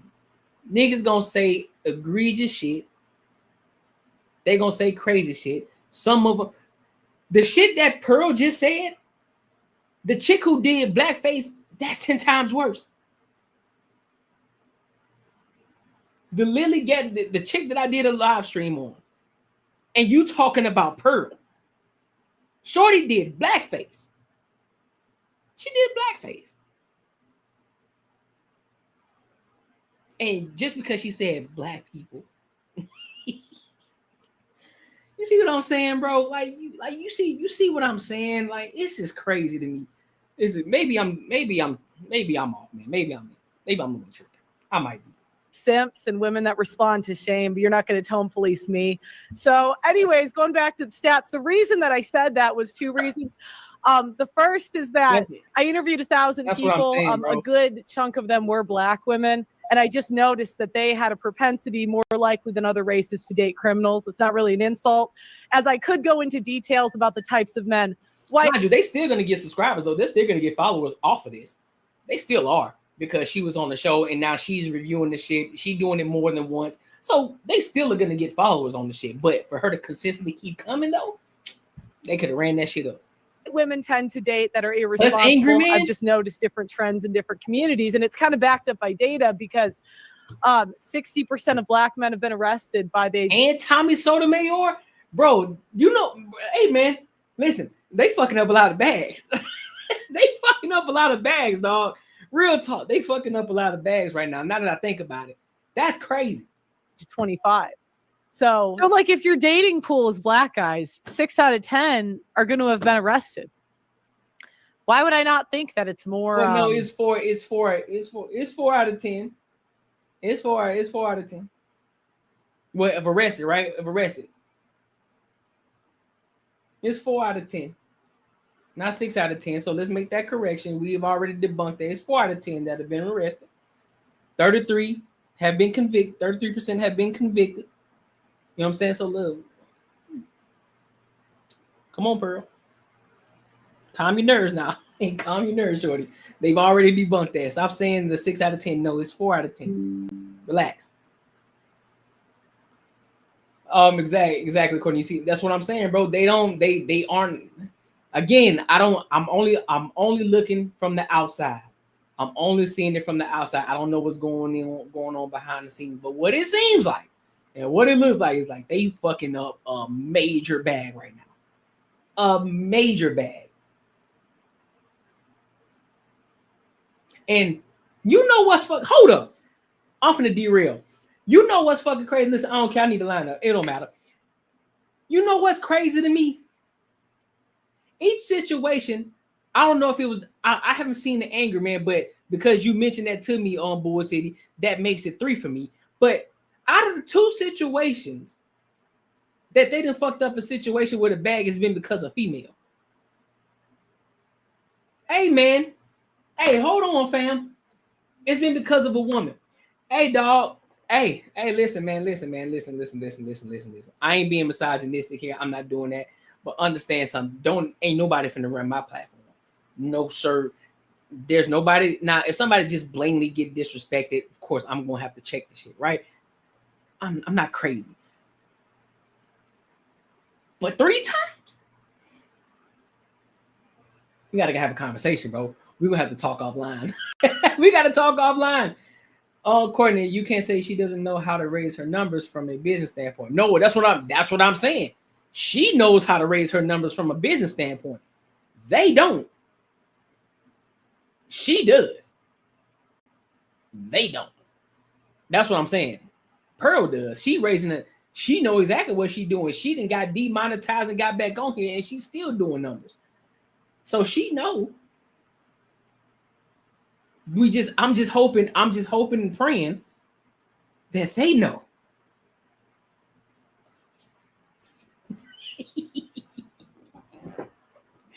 I'm just hoping that they know. I'm hoping they do. I'm hoping they do, bro. Because if they not, boy, 3, that's 3 people that they fucked up who got a significant following that they fucked up a bag on. Hey man, listen, man, don't get on me in my hair, bro. It ain't that goddamn bad. Going on, man. Going on. At least the braids fresh though. At least the braids are fresh though. I got them washed. Why would I not? Wouldn't that be a logical conclusion that she knows a black guy that's been arrested? Yeah, they said your blood pressure would go to unhealthy levels. I don't know. Once every other week. It seems low. Yeah, I know. They're not even arresting the black guys now. It's not to be rude, but I think it's more common in that community than it is other communities. I like it. Yeah, I mean, I do agree with that. I will say there's a lot of people saying that she was crashing out, but she wasn't crashing out. She was triggered though, and she could have handled the situation better. But again, after listening to her live stream today, she don't understand the YouTube game. What's up, my boy Spaces? She don't understand the YouTube game. And she don't understand that some of the shit you just got to be able to catch. Some of the shit is entertainment, and you got to be able to cipher through it. You can't get emotional about everything that somebody says if it's about a black situation. Sometimes you just got to lower your. Sometimes I got to use the Anton phrase. Sometimes you got to lower your voice and strengthen your argument. Sometimes that just helps. Because if you've watched Pearl and you know how she debates, or you know that she may say some polarizing shit that may be for clip farming or to try to get people riled up, then you got to understand what you're dealing with. And so you attack that with calmness, and you attack that by attacking the point, not attacking the person. You don't fight, you ain't gonna fight fire with fire. You fight fire with a fucking extinguisher. That's how you fight fire, not fire with fire. That's how you put the fire out, with an extinguisher. You stay calm, you stay cool, and you attack the argument. And then after everything comes, then once you have the conversation, then you can dive back and say, also, look, I just don't appreciate, what I'm saying, you mentioned that. I don't know if you meant anything by it, but I'm saying, I just hope that you pay attention and be cognizant of the things that you say. You could have done it like that. If it was really important for you to say, don't say this about the black community. That's all we saying, bro. But yeah, I'm definitely gonna watch it. I was just playing into what you were saying. You good? Nah, fam. I gotta leave the hat on now. Her perspective, are you a thinger from Fab? Yeah, that's a thinger, bro. Wow, what's good with your big dog? In terms of mass shooters, I think you said white people are the majority of mass shooters.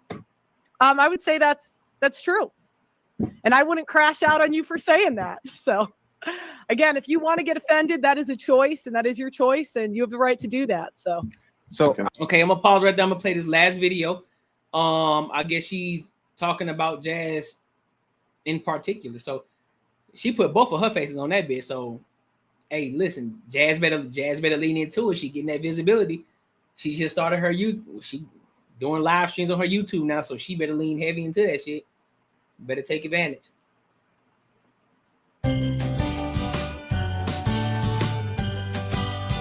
Hey man, I was supposed to change this shit. I ain't changing it. Y'all will be alright. Y'all will be alright. Y'all will be alright, dog. I've kind of turned into the Joker in this instance.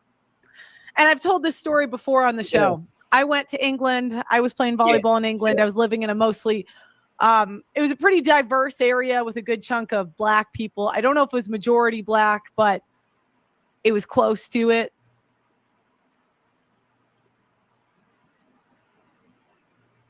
I'm going to monologue Doug MPA, and if he wants to talk later, he can. I can't, you know how I am. If I'm monologuing and you're messaging me, it kind of gets me off. So, oh my God, no, I'm going, no. What was I talking about? Okay, let me go back. Let me roll it back. So I was born, I wasn't made. I was born, I wasn't made.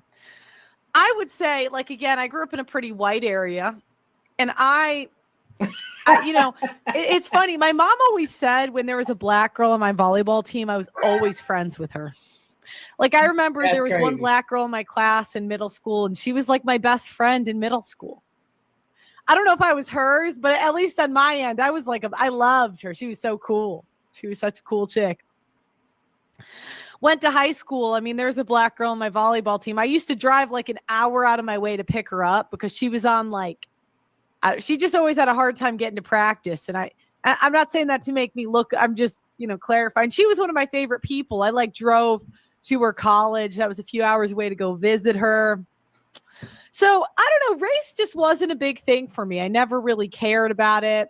I remember having some sympathy, the first BLM protest, whatever that was. But it just wasn't something I really noticed, saw, or cared about. You know, I saw a meme and it was like Black women hating on white women and white women not caring. And I would just say that would be I didn't really get white women, like I didn't really get Black women hate when I was young, but maybe like passive aggressive things at times, whatever. Now, fast forward, I'm in an interracial relationship at one point. And that was the first time a Black woman said something slick to me in public. It was just, I was with my boyfriend at the time. He's a good guy. Stop calling him a homeless bum. He wasn't, but I don't know why you guys say that, but it wasn't true. I hate that. Poor guy. He's getting dragged through the mud, and he was a good guy, good person. But anyways, we're together, and this woman, you know, she was a Black woman. She said something really slick to me. And I'm going to be honest, I really can't remember what it was. So, you know, maybe you won't think this story's credible. Take this or leave it. I just remember my boyfriend at the time was like, I can't believe she said that. And it was just like a thing, but I didn't really care. You know, I just keep on going. That's quick. Now, and when we were together, there's a lot of comments on the video from like Black women in particular, just talking about how I was like, come on, spit it out, Pearl. They didn't like the interracial stuff. Like that was, you know, it's always white men and Black women that just, they can't let that love story happen. Yeah, apparently she don't remember. What the fuck happened? You know, it's like what they say. Basketball, football. It's like athletes and white women, a love story. Streamers and white women, a love story. Black streamers and white women, a love story. Black athletes and white women, a love story. Black YouTubers and white women, a love story. And then it's like the groypers. Ah! What the hell? It's like the Black women. Ah! The crash out. Do you know what I mean? Like that's the crash out. But regardless, I end up. I'm gonna long. Thank you for the $20 super chat, keeping it real. Damn, they over there paying. They over there He was paying not no money. above. He was like one of the We best gotta get our bread. TikTokers Hey, in the we gotta get our bread up. country at the time. Oh my God, it's just. Hey, you caught that shit too.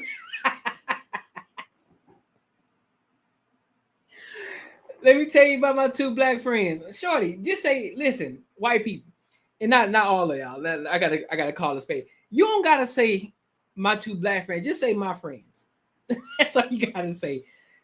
If I got friends, I'm not gonna just say, yeah, man, my two white friends. I'm just gonna say my two friends. You don't gotta let us know what the race is. To be honest with you, really don't give a fuck. So my two friends or my friends. And then I guess if you never seen them, you'll find out when you meet them. So like, come on, man. You don't have to throw that in there to prove that you down or whatever fuck y'all say. You don't gotta do that, bro. You don't gotta do that. Oh my gosh. It's like you help a guy get an ID. It was an ID, it was a paperwork issue. Ow. Ow, I hit my hand. Like a 90-day fiance situation. I'm getting too into it. So anyways, I ended up going to England and I make a lot of pals. You guys, at my birthday party when I was in England, I think it was like 85% black people. And I'm not saying this to, be like the white girl that says I have black friends, because I have white friends too. I don't know, Pearl.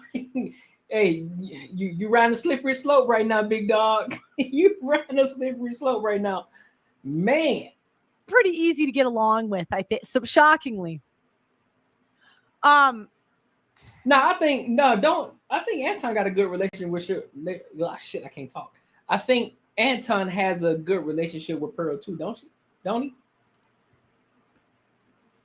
But what I want to show is that when I went to England, I never saw that kind of thing. My staff was mostly black. My friends were, maybe not all, but like a good percentage of them. And I just didn't care about that kind of thing.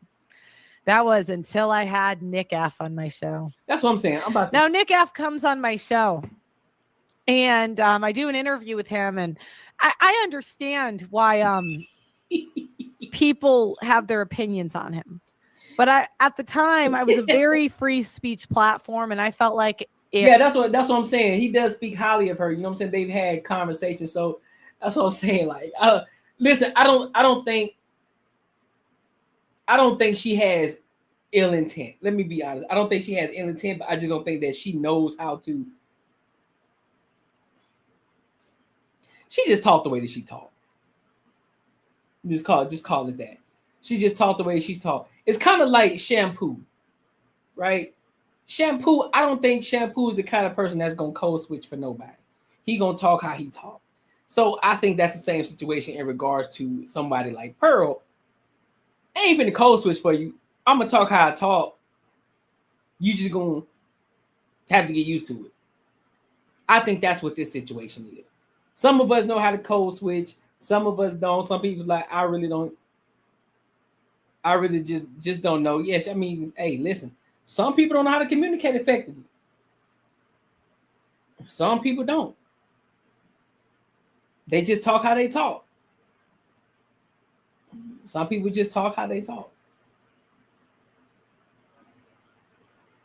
And to be honest with you, they probably don't even care enough to even want to communicate effectively in that sense. You know what I mean?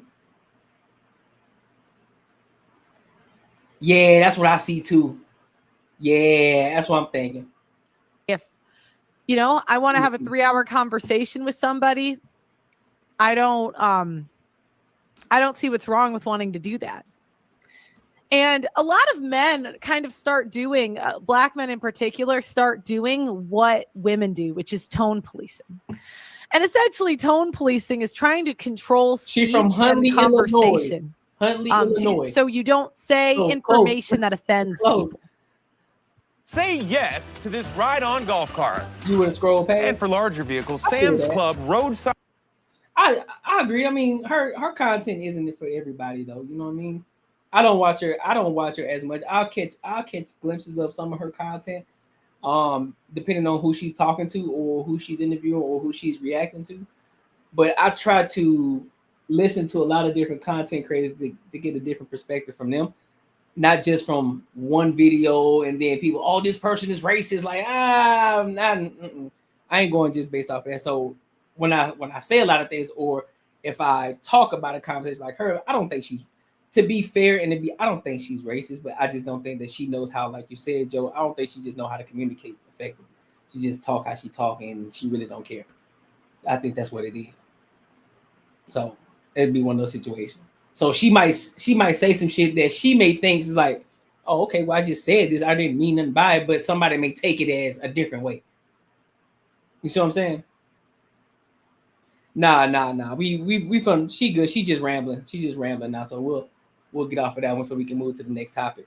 But yeah, overall, let me give my final thoughts on this shit, then we can move on.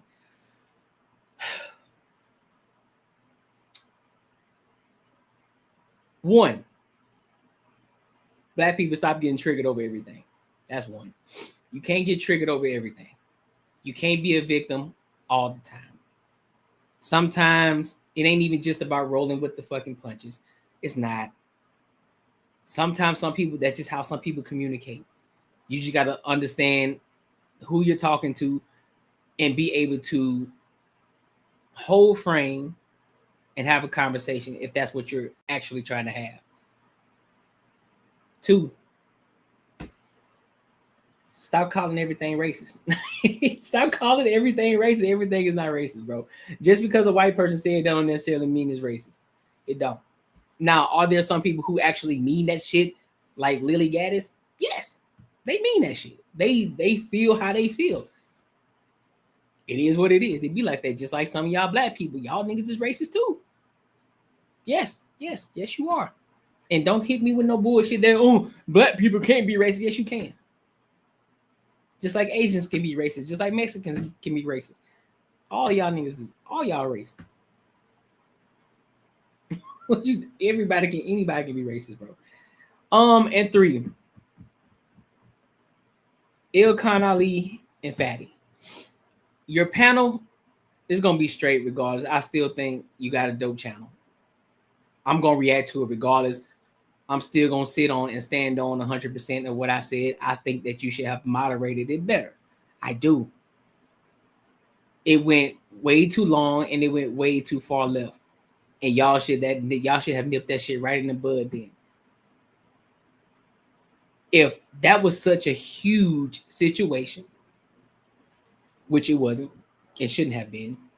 Y'all should have attacked what she said in regards to the 60% and have her actually stand on it and actually have her break down what she meant and substantiate that shit.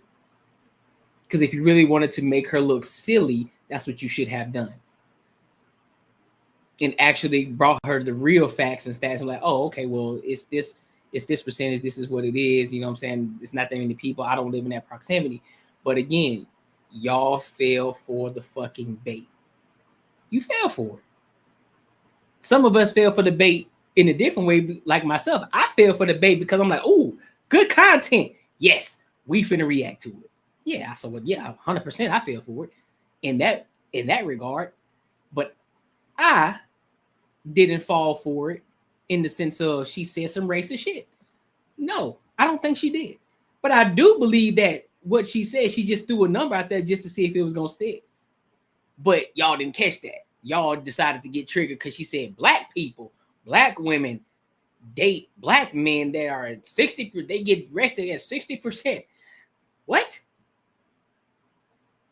You just heard, you saw a white woman and you heard black man or black woman and instantly everything else shut the fuck off. All logic out the window. All logic out the window.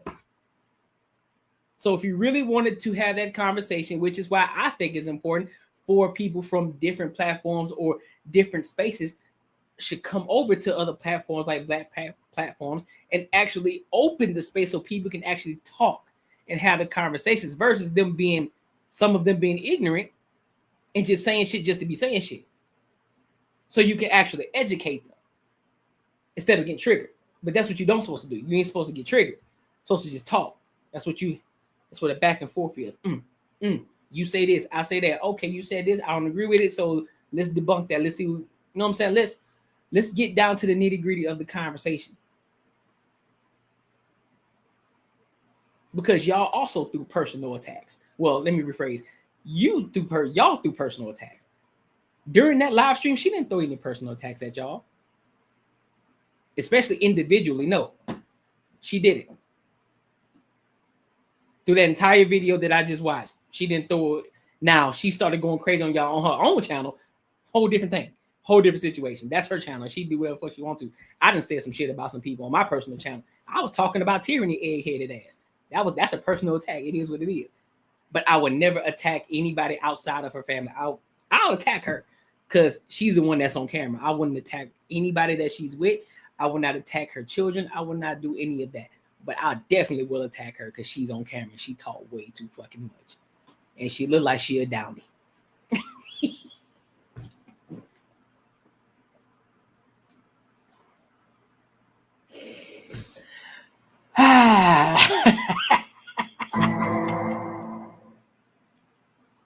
Yeah, everybody need education. Just like we don't know everything that happens in the white community, nor do we know everything that happens in the Asian community, nor do we know everything that happens in the Hispanic community.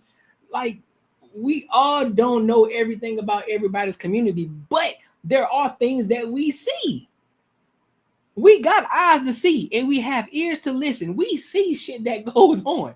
So therefore, if I'm constantly seeing this one thing happen, instantly in my head, I'm going to be like, hey, man, I see this going on a lot in this community. What the fuck is up?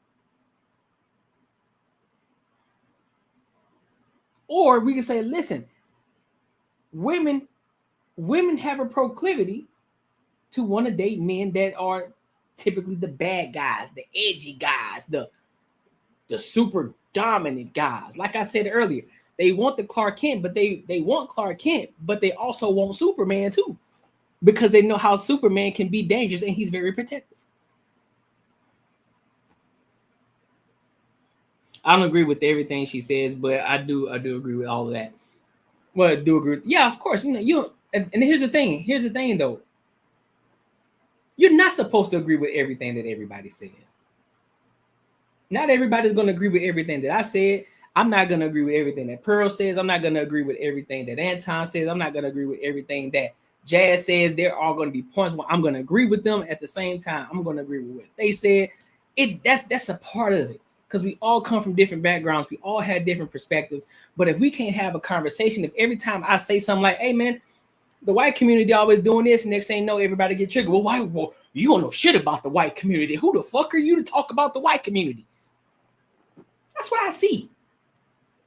So I'm a racist now because I said that's what I see. That's why I see what happens in the white community. Or if I say, well, shit, I see Mexicans doing all this kind of shit. Oh, well, so what? You ain't no Mexican, so how the fuck you know? What? Why are you talking about the Mexican community like that? Like, bro, chill. It ain't that serious. I don't mean any harm by it. I don't mean harm by it. However, you know what I'm saying? You are this person. You are Mexican or you are a black person. So I'm saying what you may know already. So I'm expressing that to you, thinking that you would know because you in the fucking community. I'm not. And if I'm wrong, pause, whole frame, and check me on it. Say, hey, nah, it don't necessarily work like that. You know what I mean? This is what actually happens, and this is why boom, boom, boom. And you get down to the root cause of it so they can better understand you. And just like, oh, okay, I get that. Hey, listen, my bad. I ain't mean no harm, but okay, well, I thank you for letting me know and schooling me on that. That's how you supposed to fucking converse. Like, come on, dog. What we doing, bro?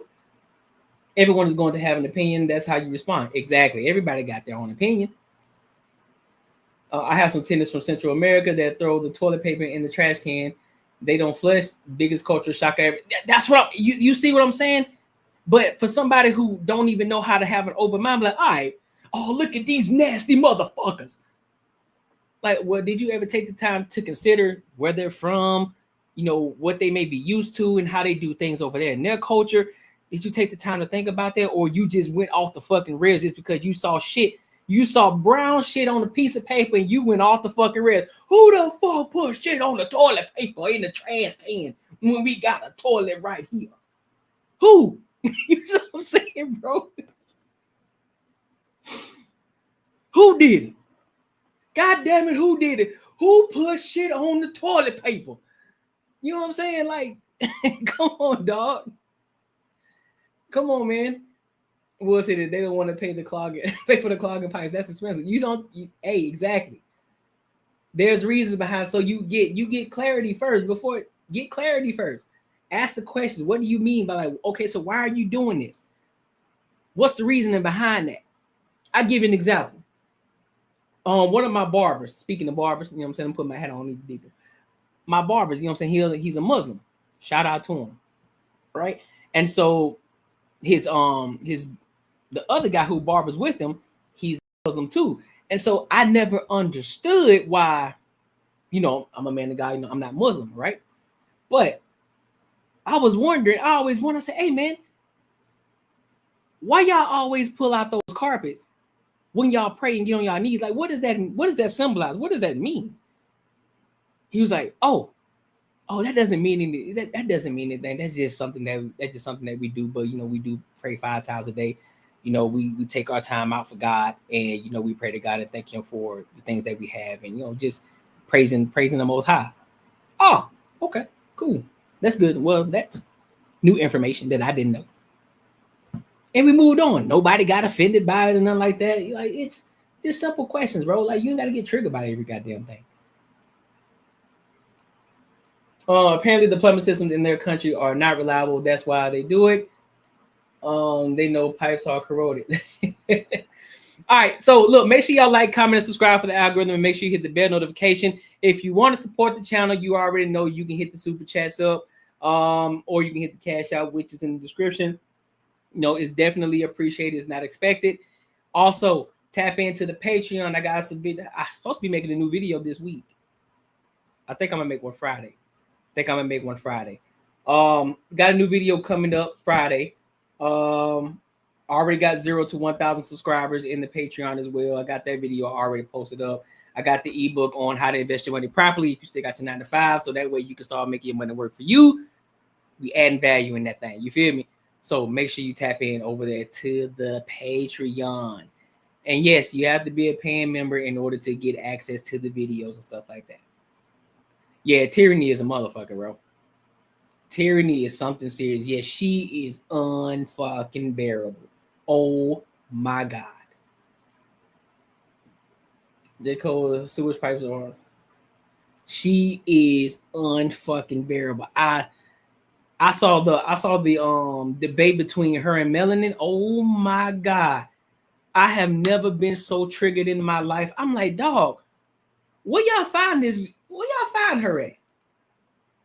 Where y'all find this chick at? Where she came from? Cause boy, I swear to God, she'll lose cannon. She'll lose cannon. She is a loose cannon. So I want to talk about this situation that happened. I'm still recovering from it. Yeah, that shit was horrible. It was horrible, Athena. It was horrible. So I want to talk about this situation that happened between Corey Holcomb and Cam Newton. I don't know if you guys know who Corey Holcomb is, but Corey Holcomb is a comedian. Done some movies, and now he has a podcast. You know, he talking his talk over there. And so he went on Cam Newton's podcast, some months ago.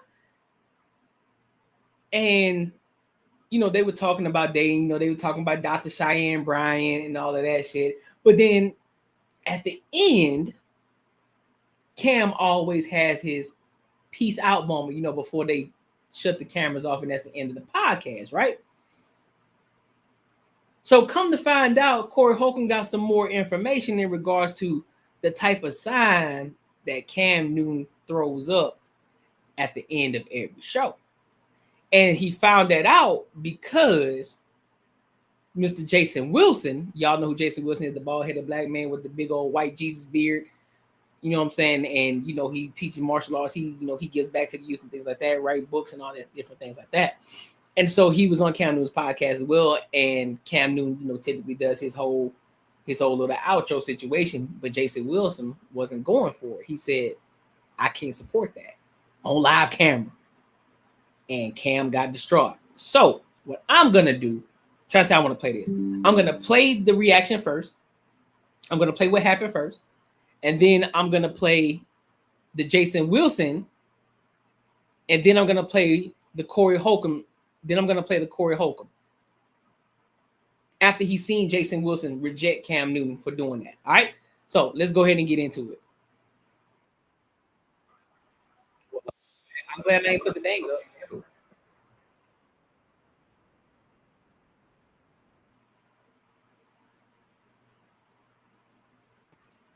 You are a warrior.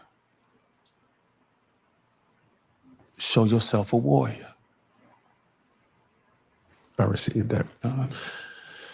Well, as we end things here at Funky Friday, when I say all together, Mr. Jason, we're going to say one love. When I say all together, we're going to say one love.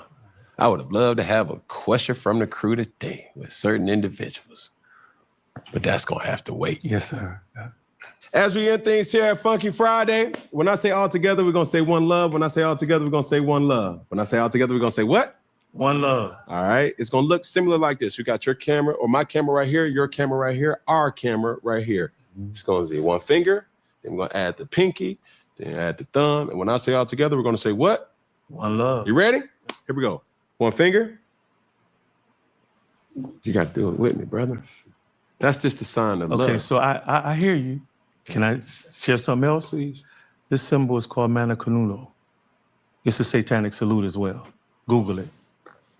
So for me, listen. Google the sign. Listen to me. Listen, Cam, listen. Son, listen to me. I'm saying that not to judge you. You listening? I'm saying that I can't participate in that part, but I can't say one love. I'm just falling in line with my own convictions. Can we reset, son? Yes, I can. Come on. You leaving me hanging? Oh. But I just think sometimes it's just a personal conviction. I'm not trying to judge your personal conviction, but what I am also saying, you should consider the intentions. My intentions is not. Okay, let's reset. I know your intentions are good. Okay. You looking at me, right? Yes, sir. I'm serious. Yes, sir. I have to follow what is in me. Mm-hmm. I've seen Satanists do that same salute. You can Google it. Now, I'm not saying it doesn't mean to you something different. No, it is a universal love sign. and that's awesome. Love. And that's awesome. And I'm giving you love. You know what you give me love through? This. Okay. There you go. But see, now, you know what's deep? Now I feel like I don't want you to think that I'm like trying to be holier than thou. It's just, I used to teach classes on it and I will, it's something that I've seen. I'm good. I promise. So I know your intention is good. I respect. Because Cam, can I be real with you again?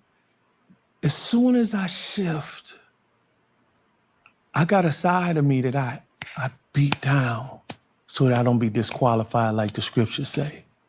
So I gotta raise the bar for me. I don't put that on. I don't tell no one else how to live. Mm-hmm. But I know my weaknesses and I know my strengths. I play to my strengths. Yes. That's all I mean by that. So you don't think Mr. Wilson got it all together. I don't. It's only together because of who I'm in. You got me, sir? Yeah, he looked like a scolded child, bro. Like that touched Cam low key. That touched him low key. Like that hit him. That touched him. In a way, he's like, so the ultimate, but the bigger question is, let me see something. All right, so now we gotta kind of, before we play the other video, we gotta dissect something real quick. Let me see. Sign of love with hands. He said annoying. Well, he's dressing. Well, what is it? What is it? One love. Sign language. Let's see. Sign language. Okay, so it is. Let me bring y'all into it. So it's saying that to express "I love you" in sign language, you can use the following gestures: ASL hand sign, form the letters ILY, or okay, that's one. Now let me go. Now let me go into this one. Give me a second.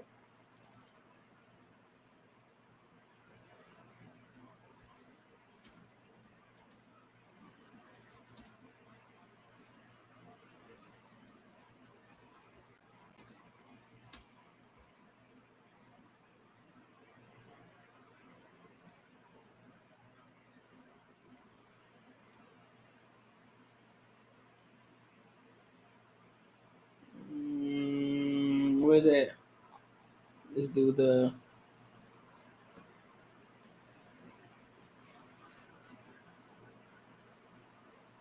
Is this the hand he's talking about? Let's look at it.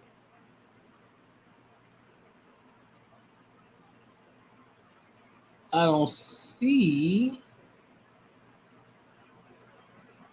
Let's see. I ain't gonna put my fingers up and show it. I don't want them thinking that I worship. Then, oh, this nigga worships the devil. No, I don't. No, I don't. I'm just trying to get some information. I'm just trying to get information. I'm trying to get information. I'm trying to see something. Sign language. Hand gesture. Yeah, so all I see is the. Maybe I have to deep dive a little more, but this is the sign. This is the sign that I see. That's so the devil horns hand, rock star shit is what they do.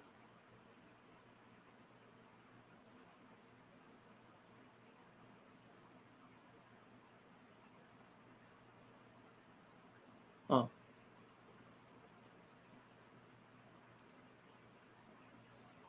We'll talk about the 6-6. Oh shit, we about to go into a rabbit hole. Lord jeez.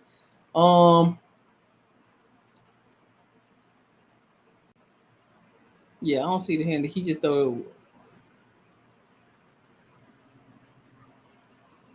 Yeah, you missed me with that one. Nah, let's get back to the video. Let's get back to. Oh, you say it's in the blue where?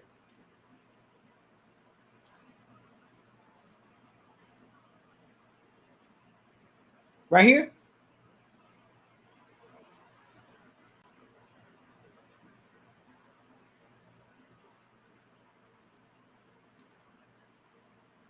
Satanic hand symbols and their meaning.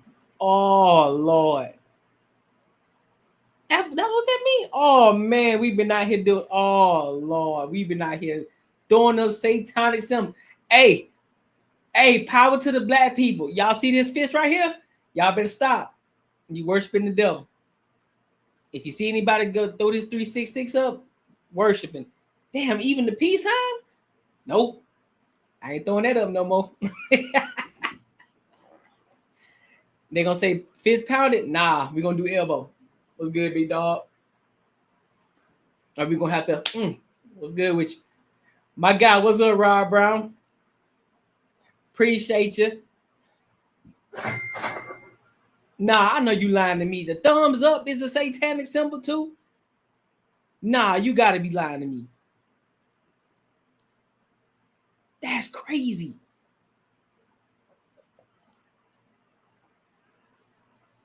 Look at this here. Look at this here. Look at this here. Bill Clinton was a Democrat, by the way, but I digress. I digress.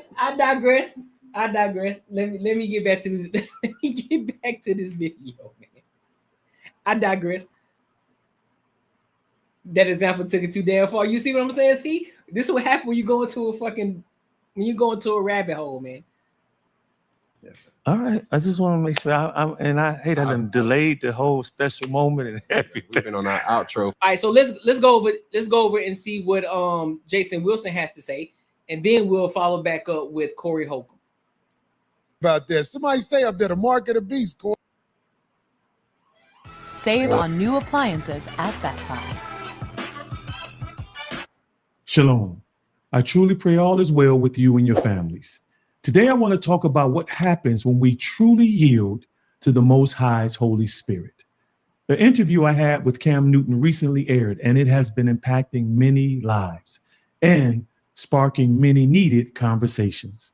I am thankful to Yah for speaking through me that day because clearly his word was needed. Believe it or not, I don't have a PR person chasing down interviews for me. Almost every high-profile interview I've been blessed to do came either through producers reaching out to me or long-standing relationships. This one was no different. Earlier this year, I had to speak at the Waymakers Men's Summit in Los Angeles for BET. While speaking outside with men, a young man approached me, introduced himself, and said he was the producer of Cam Newton's podcast. His name is Omari. He asked if I would be interested in coming on Cam's podcast, and of course, I said yes. He gave his number to my brother Ron, who was with me. A month or more had passed before the Holy Spirit tapped me and asked me, why haven't I gotten Cam Newton's producer's number from my brother Ron? Well, in full transparency, I didn't want to do the interview. I was exhausted from a 6-month book tour promoting my latest book, The Man the Moment Demands. I am also an introvert, so I don't naturally enjoy public speaking. I'd rather just do the work without the cameras in my face. But in that moment, I was reminded of Yahushua's words. You are the light of the world. No one lights a lamp and put it under a basket. Instead, they put it on the stand and it gives light to the entire house. Therefore, let your light shine in such a way before men that they may see your good works, but glorify your Father who is in heaven. So even though I didn't feel like it, I knew my responsibility was not to hide my light, but to shine it for Yah's glory. I also knew this wasn't going to be a traditional interview. It would be an engaging dialogue, one that I would truly have to yield to the Holy Spirit. See, something else I want to share is that Yah had placed Cam on my heart many years ago. I remembered not only praying for Cam, but also asking Yah to use me in his life if he ever opened the door. So when the Holy Spirit told me to get Omari's number from Ron, I did. I reached out, and within a couple of weeks, everything was scheduled. I flew to Atlanta for the recording. The morning of the interview, while I was packing my duffel bag, my wife, Nicole, called and encouraged me to eat before the interview, since I probably wouldn't be able to eat again until later that evening when I arrived back in Detroit. Well, as I was leaving my hotel room to head downstairs to the restaurant to get breakfast, the Holy Spirit told me to fast. And I wrestled with that instruction because my last meal was the afternoon prior, and I knew the importance of keeping my body fueled so that my mind would stay sharp. But I also knew it was more important to obey the Spirit than to feed my flesh. In that moment, I remembered Yahushua's words to his disciples when they urged him to eat. He said, I have a kind of food you know nothing about. My nourishment comes from doing the will of Yah and finishing his work.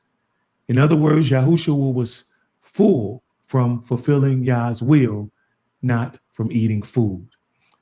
So I called Chris, my spiritual son and assistant at the Cave of Adullam, to pray with me. I told him that I believe the Holy Spirit wants me to fast, and he calmly reminded me, Jay, Yahushua said that certain spirits only come out by prayer and fasting. That confirmation gave me strength. We prayed, and I left for the interview hungry in the natural, but full in the spirit. I arrived to the location on time, and as I was waiting to be escorted to the studio, Cam walked up and asked, would I mind if he kept the conversation open?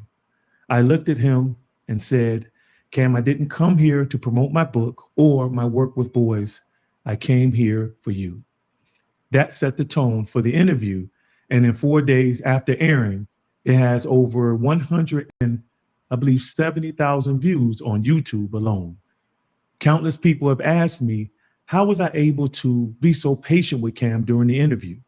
Well, the answer is simple, because I used to be just like Cam. When I was wrestling with life itself, my purpose, my failures, my disappointments, and even my identity as a man, even I had struggles with the church and issues with the church and Christ. Now he's talking about Yeshua, Jesus Christ.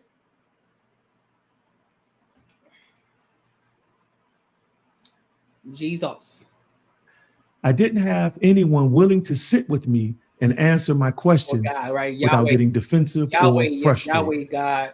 See, every man deserves the space to wrestle with what he doesn't agree with or yet believe. Just like when Jacob wrestled with the angel of Yah through the night. And as a result, Jacob came away with both a wound, but also a blessing. Sometimes wrestling is the only way for a man to get to the blessing. And I believe if more of us in Christ would welcome the honest doubts and questions of men like Cam Newton, the Holy Spirit would have room to take their confusion and turn it into clarity, to take their resistance and shape it into repentance. I scrolled through some of the comments on social media, and some people commented that because Cam didn't always look at me directly during the entire interview, it must have meant he wasn't listening. Well, that couldn't be further from the truth. Cam was processing. And the proof is that Cam kept his word. He and I have stayed in communication since then. Do not allow someone's right to resist make you assume they're unopen to dialogue. Sometimes silence or even averted eyes are a part of a person's internal wrestling. Cam is an intelligent young man with an untold story. And like every man, he carries causes, effects, and struggles that shape him. After the interview, Cam's producer, Omari, hugged me, and he shared that he had been baptized just days earlier at church. I thanked him for allowing Yah to use him at the BET Summit to open this door. And now, because of his obedience, countless people are being encouraged through this conversation with Cam and I, especially men. What this world needs is not more dismissal, but more dialogue. People need spaces where they can bring their questions and their frustrations and even their doubts without being shamed or shut down. That's what Cam needed, and that's what many men around us still need. If you are in Christ, strive to apply what James wrote when you're involved in engaging conversations. My dear brothers and sisters, you must be slow to speak and quick to listen. And don't forget this part, slow to become angry. Make it your mission to listen without rushing to correct.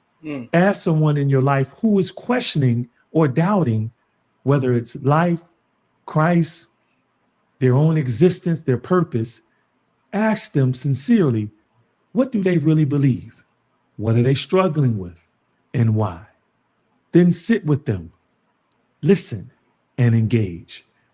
Don't debate, don't dominate. Trust that the same Holy Spirit who gave you clarity will also give you the answers to their questions. Remember, our job is not to win arguments, it's to bear witness with power, patience, I swear, I'll love, say and the truth. same thing. As always, I hope this video encouraged you. If you'd like to be notified when I upload another one, hit that subscribe button and turn on notifications. All right, so let's listen to shout out to Jason Wilson, man. It's a wise man, very knowledgeable man. Listen, that would be another epitome of what a strong black man is. I'll be 110% with you. That's another epitome of what a man is, bro. Another epitome. So let's a man who stands 10 toes on what he believes in, a man who's not gonna waver, a man who's not going to, fall for the flesh, or not going to humble himself down for another man. It's a fact. But let's go ahead and move over to this Corey Holcomb situation. About that. Somebody say up there, the mark of the beast, Corey. You got to know, when I was doing that, I didn't know that. I saw a clip the other day of a brother on Cam Newton's show. Darlene got the picture up of the brother. His name is Jason Wilson, I'm sorry, Jason Wilson. And I saw Cam get him to try to do that. And when he saw what Cam was doing, he said, no, I ain't with that. And he explained what that is, the symbolism behind it. And didn't he actually go along too and say, I'd say it, like I'll say, he said he participated in like a portion. In other words, but he wouldn't do that.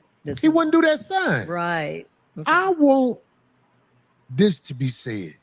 I am very hurt and embarrassed about my ignorance to what that was. I didn't know that's what that was. Even though I seen something like that before, I just wasn't used to doing nothing like that. I had good intentions by the show. Just like if I had somebody come up here, I would want them to have good intentions by this show. But I was devastated when I watched that brother Wilson, break down what it was. I was like, I think I did that. And when me and my people checked, I was like, God damn. Cam, that's Eve in the Garden of Eden type of behavior, dog. You fuck with the devil and then try to get your people to fuck with the devil. Don't do people like that. Cam, I'm a little older than you. I'm telling you, don't lead your people to the pits of hell because you up with it. You know what that was. And you got me to do it. I'm not playing victim. I hope what happens serves as a lesson to others that, that's the motherfuckers that's down with that lifestyle, trying to be slick and get other people to put up that symbol like that. Because that's what I. So let me ask y'all a question, Chad. Do y'all think Cam Newton is a part of that, or do you think that he is legitimately using that as what he may think is like, I love you? Do you think that it's an undersign? It's a sign that he's just subliminally throwing out there, subtly showing people like, that's what this means. This means one love. You think it's coming from a genuine place, or do you think he's actually tied to some other shit? What do y'all think? I do a lot of the hand signals they say are evil. I think people just call everything evil. Sometimes it's just comfortable to hold your hands in certain ways. I feel that. Okay. Probably more ignorance than malice. Okay. That's fair. I believe it is, because I know how Hollywood picks its players, and I know what's going on. Just trust me, I know what's going on. And for you to okay, but hold up. But let me ask you this though. Considering the fact that Corey Holcomb has been in the industry and is still tied to some people in the industry, do you think that he has a little bit of insight in regards to that situation?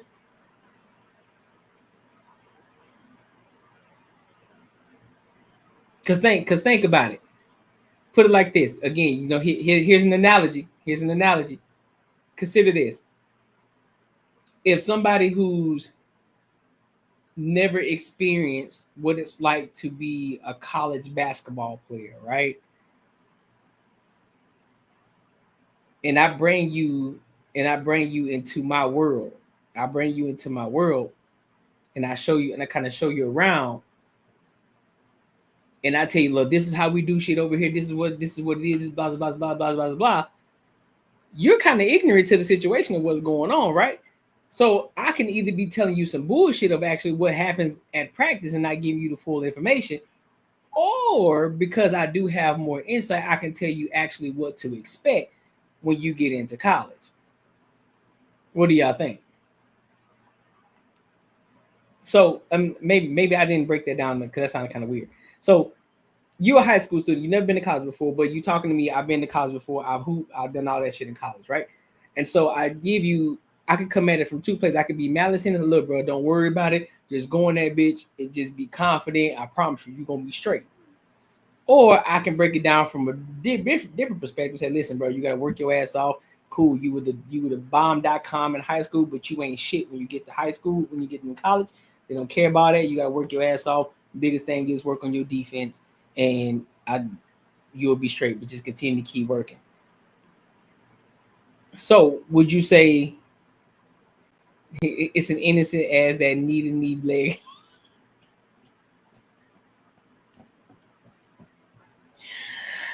Oh my God, dog, this dude, bro. I don't believe hand signs are evil. Okay, you don't believe hand signs are evil. All right.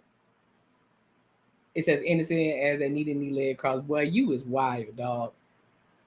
The goat in the building. Dog, you is wild.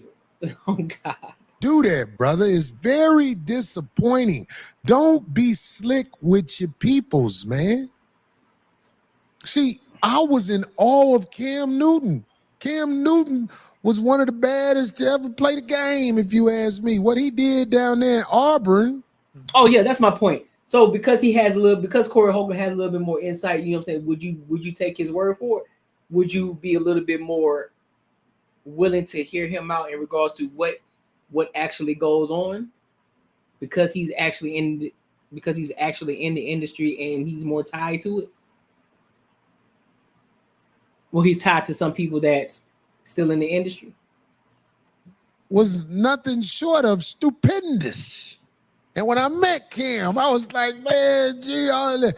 But now, I ain't gonna lie. Cam, come on, bro. See, one day it was a teammate of yours, and he wouldn't even speak to you no more. He was a wide receiver. He was a tall kid. Y'all used to throw the alley-oops to him. That's what you call Benjamin. And when you was trying to talk to him one day, he was just like, no. And I never judged that. I was like, I wonder what happened between them where he wouldn't even speak to Cam. He wouldn't even speak to him. That's whole shit, homie. Don't do your brothers like that. That's whole shit, man. That's baby mama shit. Setting motherfuckers up to look stupid in front of people. Don't do that, brother. Don't try to get nobody to do that sucker ass symbolism shit that ain't living like that, man. Because some of us out here trying to make the best of what we got, and we don't want to be up with that dick in the booty shit. That's dick in the booty shit, homie. And I'm a motherfucker who still got his ear to the street enough to know a lot of things. And everything I knew. When I say I know, it's because I know people in the streets, and they ain't scared to talk about it. When I came to your show, I had somebody with me. Niggas be knowing what's up. It's just I show respect. Please be respectful to your brothers, especially your elders when they come up there, and don't try to trick nobody into doing that shit, because all us ain't like the brother Wilson who knew. I didn't know either. That's what I'm saying. What was his name again? Jason What's the Wilson brother first name? Oh, Jason. Jason Wilson exposed you with all the kindness he could expose you with.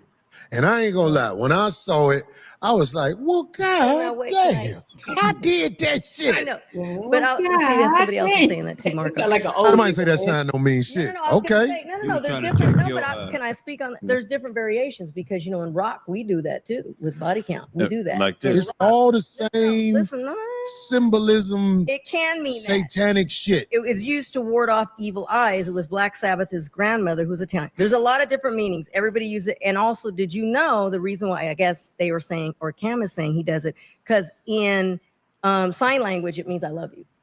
Yeah, I don't think so everybody takes the symbolism for man. If you don't get there, who the fuck is you talking to? And in rock, they use it when they see each other or they're rocking on at concerts. It's like hell yeah, good rock on type thing. So, you think he was trying to take your ass, Jenny? He was trying to. I put it like this, homie. If I would have known what's up, I wouldn't have went that way. For like, sure. Oh boy, right. Come on, man. Yeah. I mean, don't take advantage of your brothers, man. That's why I be by myself all the time, man. I agree. I be by myself because I know as soon as a nigga start talking to me, I'll be like, here you go. What's this?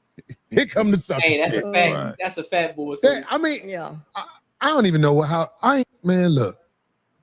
What that man say right there? Go down with them rainbows on there. It's quite obvious Cam is part of the Rainbow Coalition. Let me tell you something, man. It's a lot of men don't want to admit I'll say this. I'm not gonna listen. One thing I'm not gonna do. If I've done it before, I apologize. But as far as I know, I'm not gonna judge you in the court of public opinion, bro. Until the information comes out, I'm not gonna tell you a part of something, you not a part of something. Yeah, you can say, man, well, all the evidence is right there. You gotta prove it to me, dog. And you gotta prove it to me. Especially nowadays, shit, just AI. Things can be tweaked, things can look different. Motherfuckers can fake names. Like, nah. Until it's proven factual and it can't be debated, I can't say it. And and what's crazy is, nigga, I'm an Auburn fan. So I've been rocking with Cam for a minute, but again, I don't know. He made that could be a genuine thing. He didn't mean anything by the devil's aspect of it, but because there's so many different meanings, or that could be his way of like, listen, bro, this shit got so many different meanings. Like, nigga, we can just slide that in there. Ain't nobody gonna think none of it. So it's just one of those situations, bro. It's just one of those situations. I can't. I'm not gonna do that. Part of the Rainbow Coalition. Correlation. But I'm here to tell you, homie. I'm perceptive, homie. I know what it is, homie. I remember when I brought up what I said about our brother Will Smith, how the energy. That's what I'm saying, right? I can't do that, bro. I can't do it.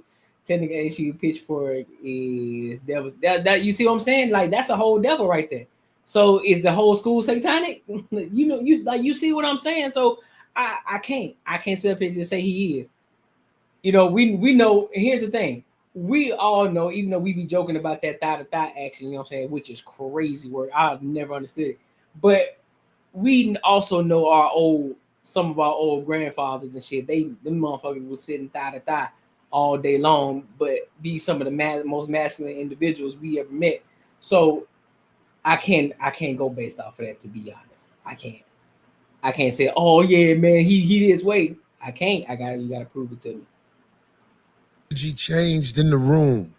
I know what be up. I just try to be a good guy. But now that I see something else, I'm like, see, that ain't right. That ain't right, man. No. Ain't nowhere in the world I'm gonna try to slick talk you into demonstrating. Right. Because I know how serious it is. Because that's what I'm speaking on another level now. This ain't for everybody.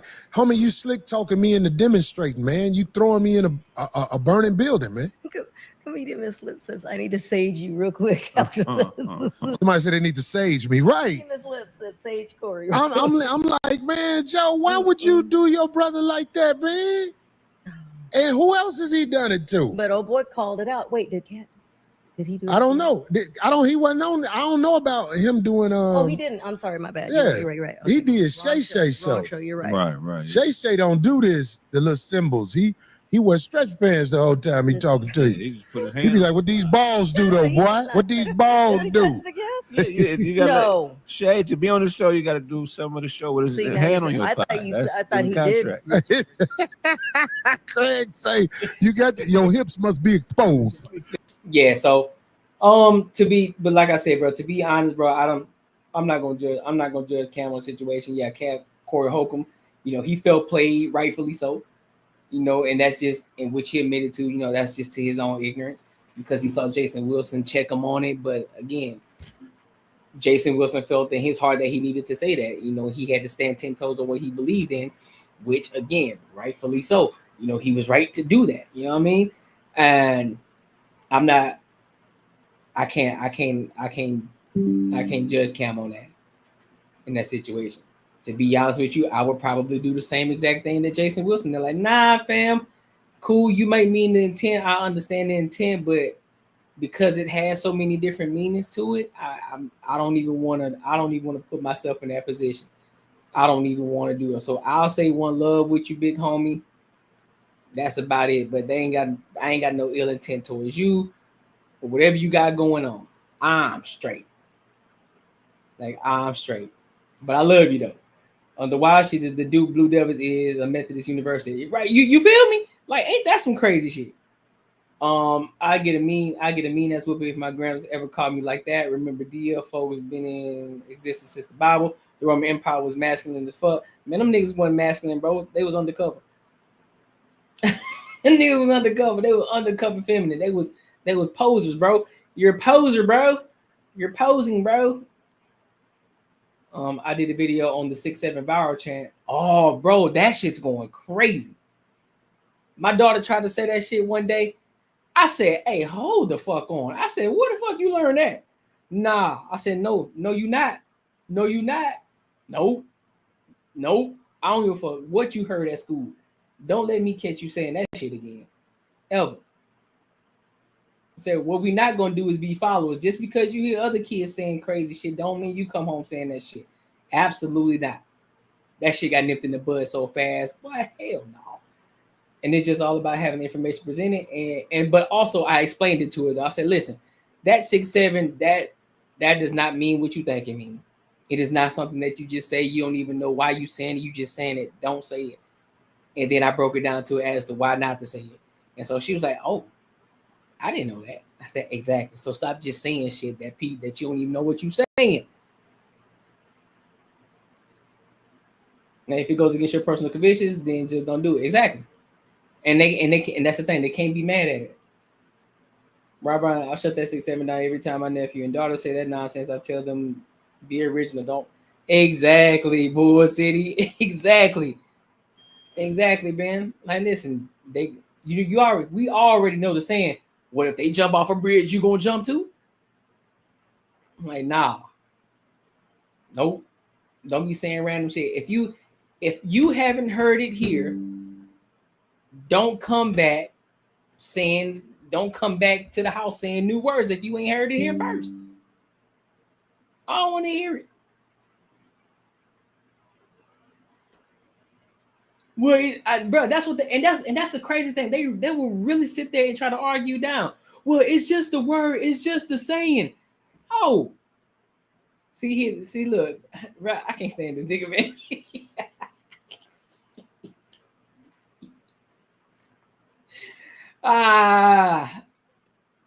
Bro, this dude crazy as fuck. And also, it's the 67th element on the periodic table, or HO. Holinium. Yep, that's it. That's it. Go get my motherfucking belt.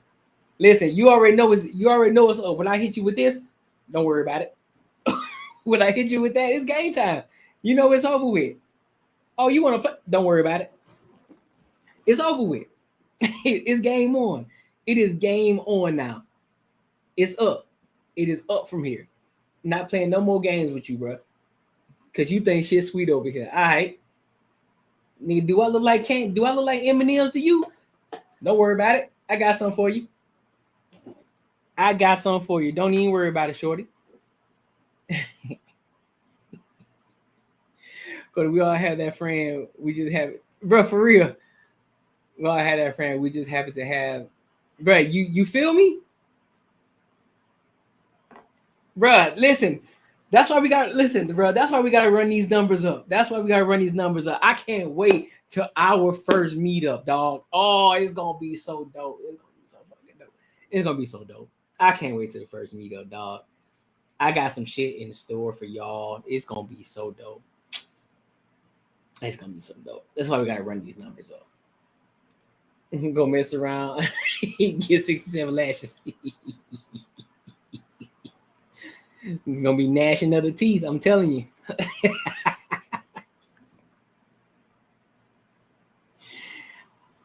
It's gonna be smoke in the city.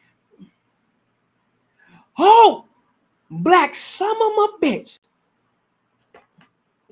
Y'all remember that Kings of Comedy when Bernie Mac went the fuck off? Listen, I don't care what nobody say.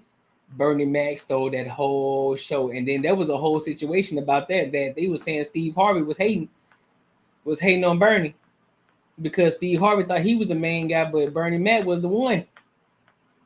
He was always the one. He was never the two. He was the one. But that's what they say though. Yeah, he undefeated with that derailment for sure. He 1000% undefeated with it.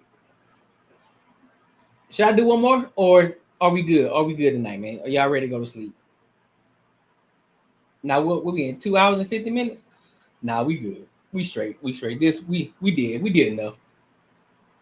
Jazz and the Ilkon Ali's and the Fatties and all that and the Pearls, they took a number on us tonight. We good.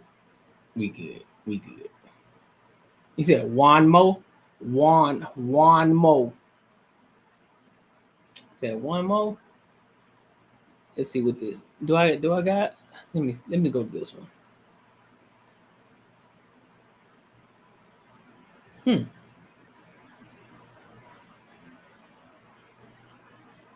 Hey, y'all know what y'all think about Conscious Lee? He said before bullshit, you think ice is the weather again?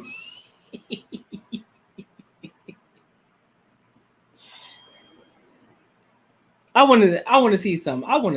Yeah, we can do one more because this is interesting. I want to see this.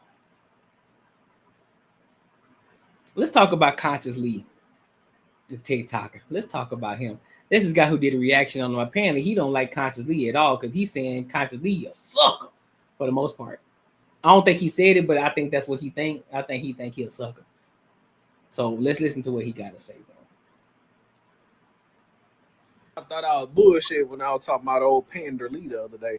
And it's funny because now that he's trending for all that bullshit, a lot of my old videos that I made on my main page are starting to circulate back on the FYP. And this video right here was when he was back around when after it came out that Brick Lady was lying and she was getting charged and he still was sticking up for her, doing interviews and shit with her, was talking all that pro-black shit about and pandering to black women, but was talking and telling people not to vote for fucking Kamala. But this video in particular that I'm about to show y'all is one that I called him out for super pandering during around like Black History Month. And yeah, y'all just see for yourselves. All around that same time when the black septum-ring women were slandering Martin Luther King with them bullshit ass FBI files, and they was talking about the Black Panther Party and talk about how they were, doing with women and stuff in all that bullshit. This is around that fucking time. Yeah. Elaine Brown was the first woman to lead the Black Panther Party, and her story is a very controversial and complex one to say the least. You know how a lot of us grew up on free and reduced lunch? This woman right here was doing that with the Black Panther Party before the United States federal government started to do that, and it happened under her leadership. She wasn't the only woman doing the damn thing with the Panthers, too. If you want to learn more about Kathleen Cleaver or Afeni Shakur or Sada Shakur, the women of the Panther Party, go over to my pod. Hey, Mr. Pander Lee, as long as you include this man in your podcast when you start talking about her, just make sure you include this man right here. J. Richard Kennedy. Just include that. As long as you include she was sleeping around and fucking on a white CIA agent, just make informant. Just put that in your podcast when you're talking about her. Because even Kathleen Cleaver and Geronimo Pratt both said she was working with that white man. Huey is documented on record saying that he would see her meeting up with Buddy in LAX. I'm just saying. Just make sure you include these factual information when you talk about her instead of trying to pander. Make sure you include how all those Panther members was getting convicted of drug convictions and shit, and she got arrested, and she only had to go do yoga. Make sure you include stuff like this when you say they were whispers and they accused her of being a CIA informant. When you go and you try to pander and you say that, oh, she was treated by sexism and all those things in the Panther Party by Huey and them boys, make sure you include that a lot of that information was from the FBI smear campaign, where they deliberately put that information out to make it seem like the Panther Party was just these. You know the thing about Conscious Lee that I don't like? I think Conscious Lee is fake, bro. I think Conscious Lee is fake. I think he's educated. I'm gonna be honest. I think he's an educated black dude, but I think he's so fake. I think Buddy is so fake. I remember I said this before. He talk like he got that T.I. situation. You know how niggas, the way that their slang don't match up to the big words that they try to use. And it seems like they kind of slip up when they try to say something big, when they try to say a big word.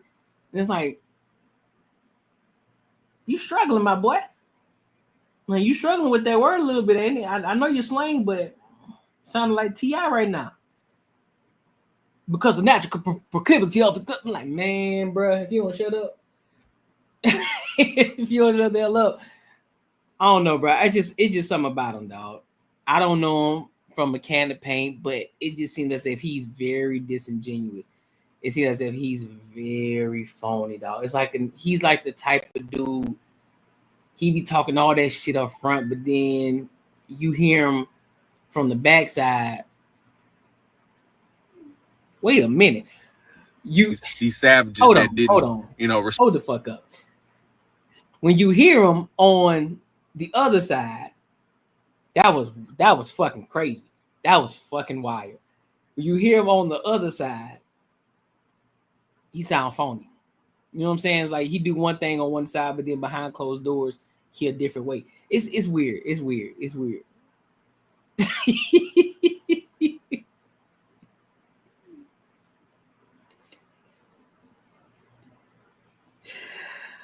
Oh my God, dog.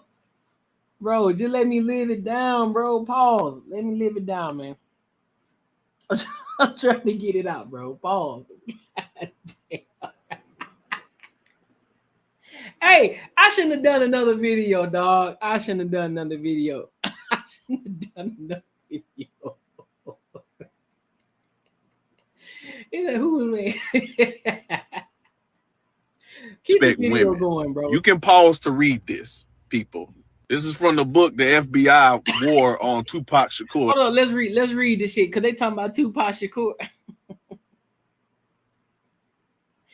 Shannon always wants to promote. Oh my God! So let's read this. Page 218. John Potash, ex-CIA agent John Stockwell in Lilu. What in Lilu? All power to the people. Documentary 1996. Earl Anthony accounts in A Taste of Power. Brown's 1992 published account said, well, she said Noon physically abused her, which no other source corroborated as Noon having done to anyone. Noon wrote his doctoral thesis in 1980 based on his FBI and CIA file. His surviving wife published it in 1991, and one FBI document detailed the same kind of smear they would attempt on Newton as Brown carried out. In Brown's later memoir, she described Noon's early 70s. I'll make sure I miss a sentence. Okay, yeah. 70s post-prison apartment as a 25th floor penthouse with many balconies.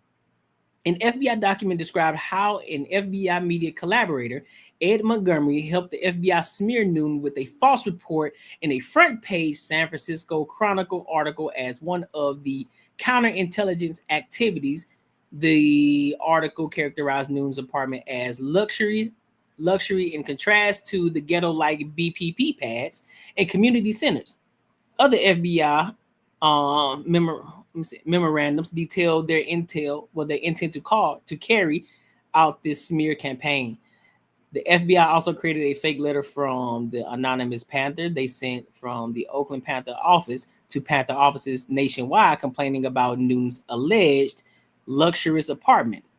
Elaine Brown, A Taste of Power, a Black woman's story. So, all shit coming out to the light, huh? So they been out here lying on black men for a long motherfucking time. I guess they say the information is in the books, huh?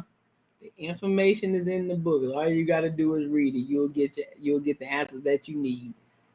So Shorty been out here lying. So they was out here trying to say Mr. Newton was the problem, but no, it wasn't Newton. It was the old lady. That's crazy. So I guess they've been right. It be the person that be sleeping right next to you. That's crazy work. And the Black Panther Party, by the way, good book. Mr. Kennedy also found his way to managing Harry Belafonte, till Belafonte basically figured out he was a CIA informant and he got rid of him. And Sandra Pratt was one of the first ones, which was Geronimo Pratt's wife, was one of the first people that put Kathleen Cleaver and Huey on to the fact that she was meeting up at hotels with Buddy. And later on, they found out that goddamn when they found Geronimo's wife, which was pregnant at the time, like riddled with bullets and stuffed in a sleeping bag, the police never did an investigation on. So as long as he makes sure to, clearly document that she was a CIA informant and sleeping with the white man and sabotaging the Black Panther Party as an inside agent, I just want to make sure that he puts information like that in there. And don't make it seem like this is just whispers. No, nigga, it's well documented that she was. Just saying. When her own people, women and men alike, stated and documented that she was fucking with the CIA and the FBI, include that she was prepped and groomed by him to infiltrate the Black Panther Party and get the Huey. So I need to humble myself and stop talking. So what are y'all thoughts on? What are y'all thoughts on that? What are y'all thoughts on that? What are y'all thoughts? You think consciously out here being disingenuous with conversations, out here just trying to pinpoint one thing and trying to protect the Black woman that don't need to be protected? He just want to be a panda bear? That's what y'all think? That's what I think. Same way he was trying to pander, he was out here trying to pander for what's her name, Rhoda Osmond, the brick lady. He's out here doing all that shit, doing all that skipping and hopping for her ass. And like I said before, I damn sure hope when she get out of jail that he got some money for, that he got some bread for, or I hopefully she about to give him some box or something, because he pandering way too motherfucking hard for that. But see, and then he was what was crazy was this nigga was pandering back and forth on the camera as if he was really out this bitch cooking. I'm like, bro, you just pandering like a motherfucker. That's all you doing. Ain't nobody listening to your stupid ass. Damn, she was Chocolate Lewinsky out there slurping uncooked shrimp. Always a woman as the downfall of movement of a great man. It's crazy work. Oh, you just got off the panel, big dog? I feel it. Yeah, bro. We about to wrap this joint up, man. We 3 hours in, big dog. 3 hours in. Listen. But again, as per usual, tonight was great. Tonight was phenomenal. I appreciate y'all good people, man. Like I said, if you want to support the channel, make sure you do that. Also, make sure you tap into the Patreon, dog. Tap into the Patreon. Because when it's time to start having meetups, that's the only way you're going to get the information. That's the only way you're going to know where we're going to be. That's the only way you're going to get the invite. That's the only way it's going to pop off. It ain't going to be because you subscribe to the channel. Nope. Not going to happen. Not going to happen. You're going to be able to kick it with your boy.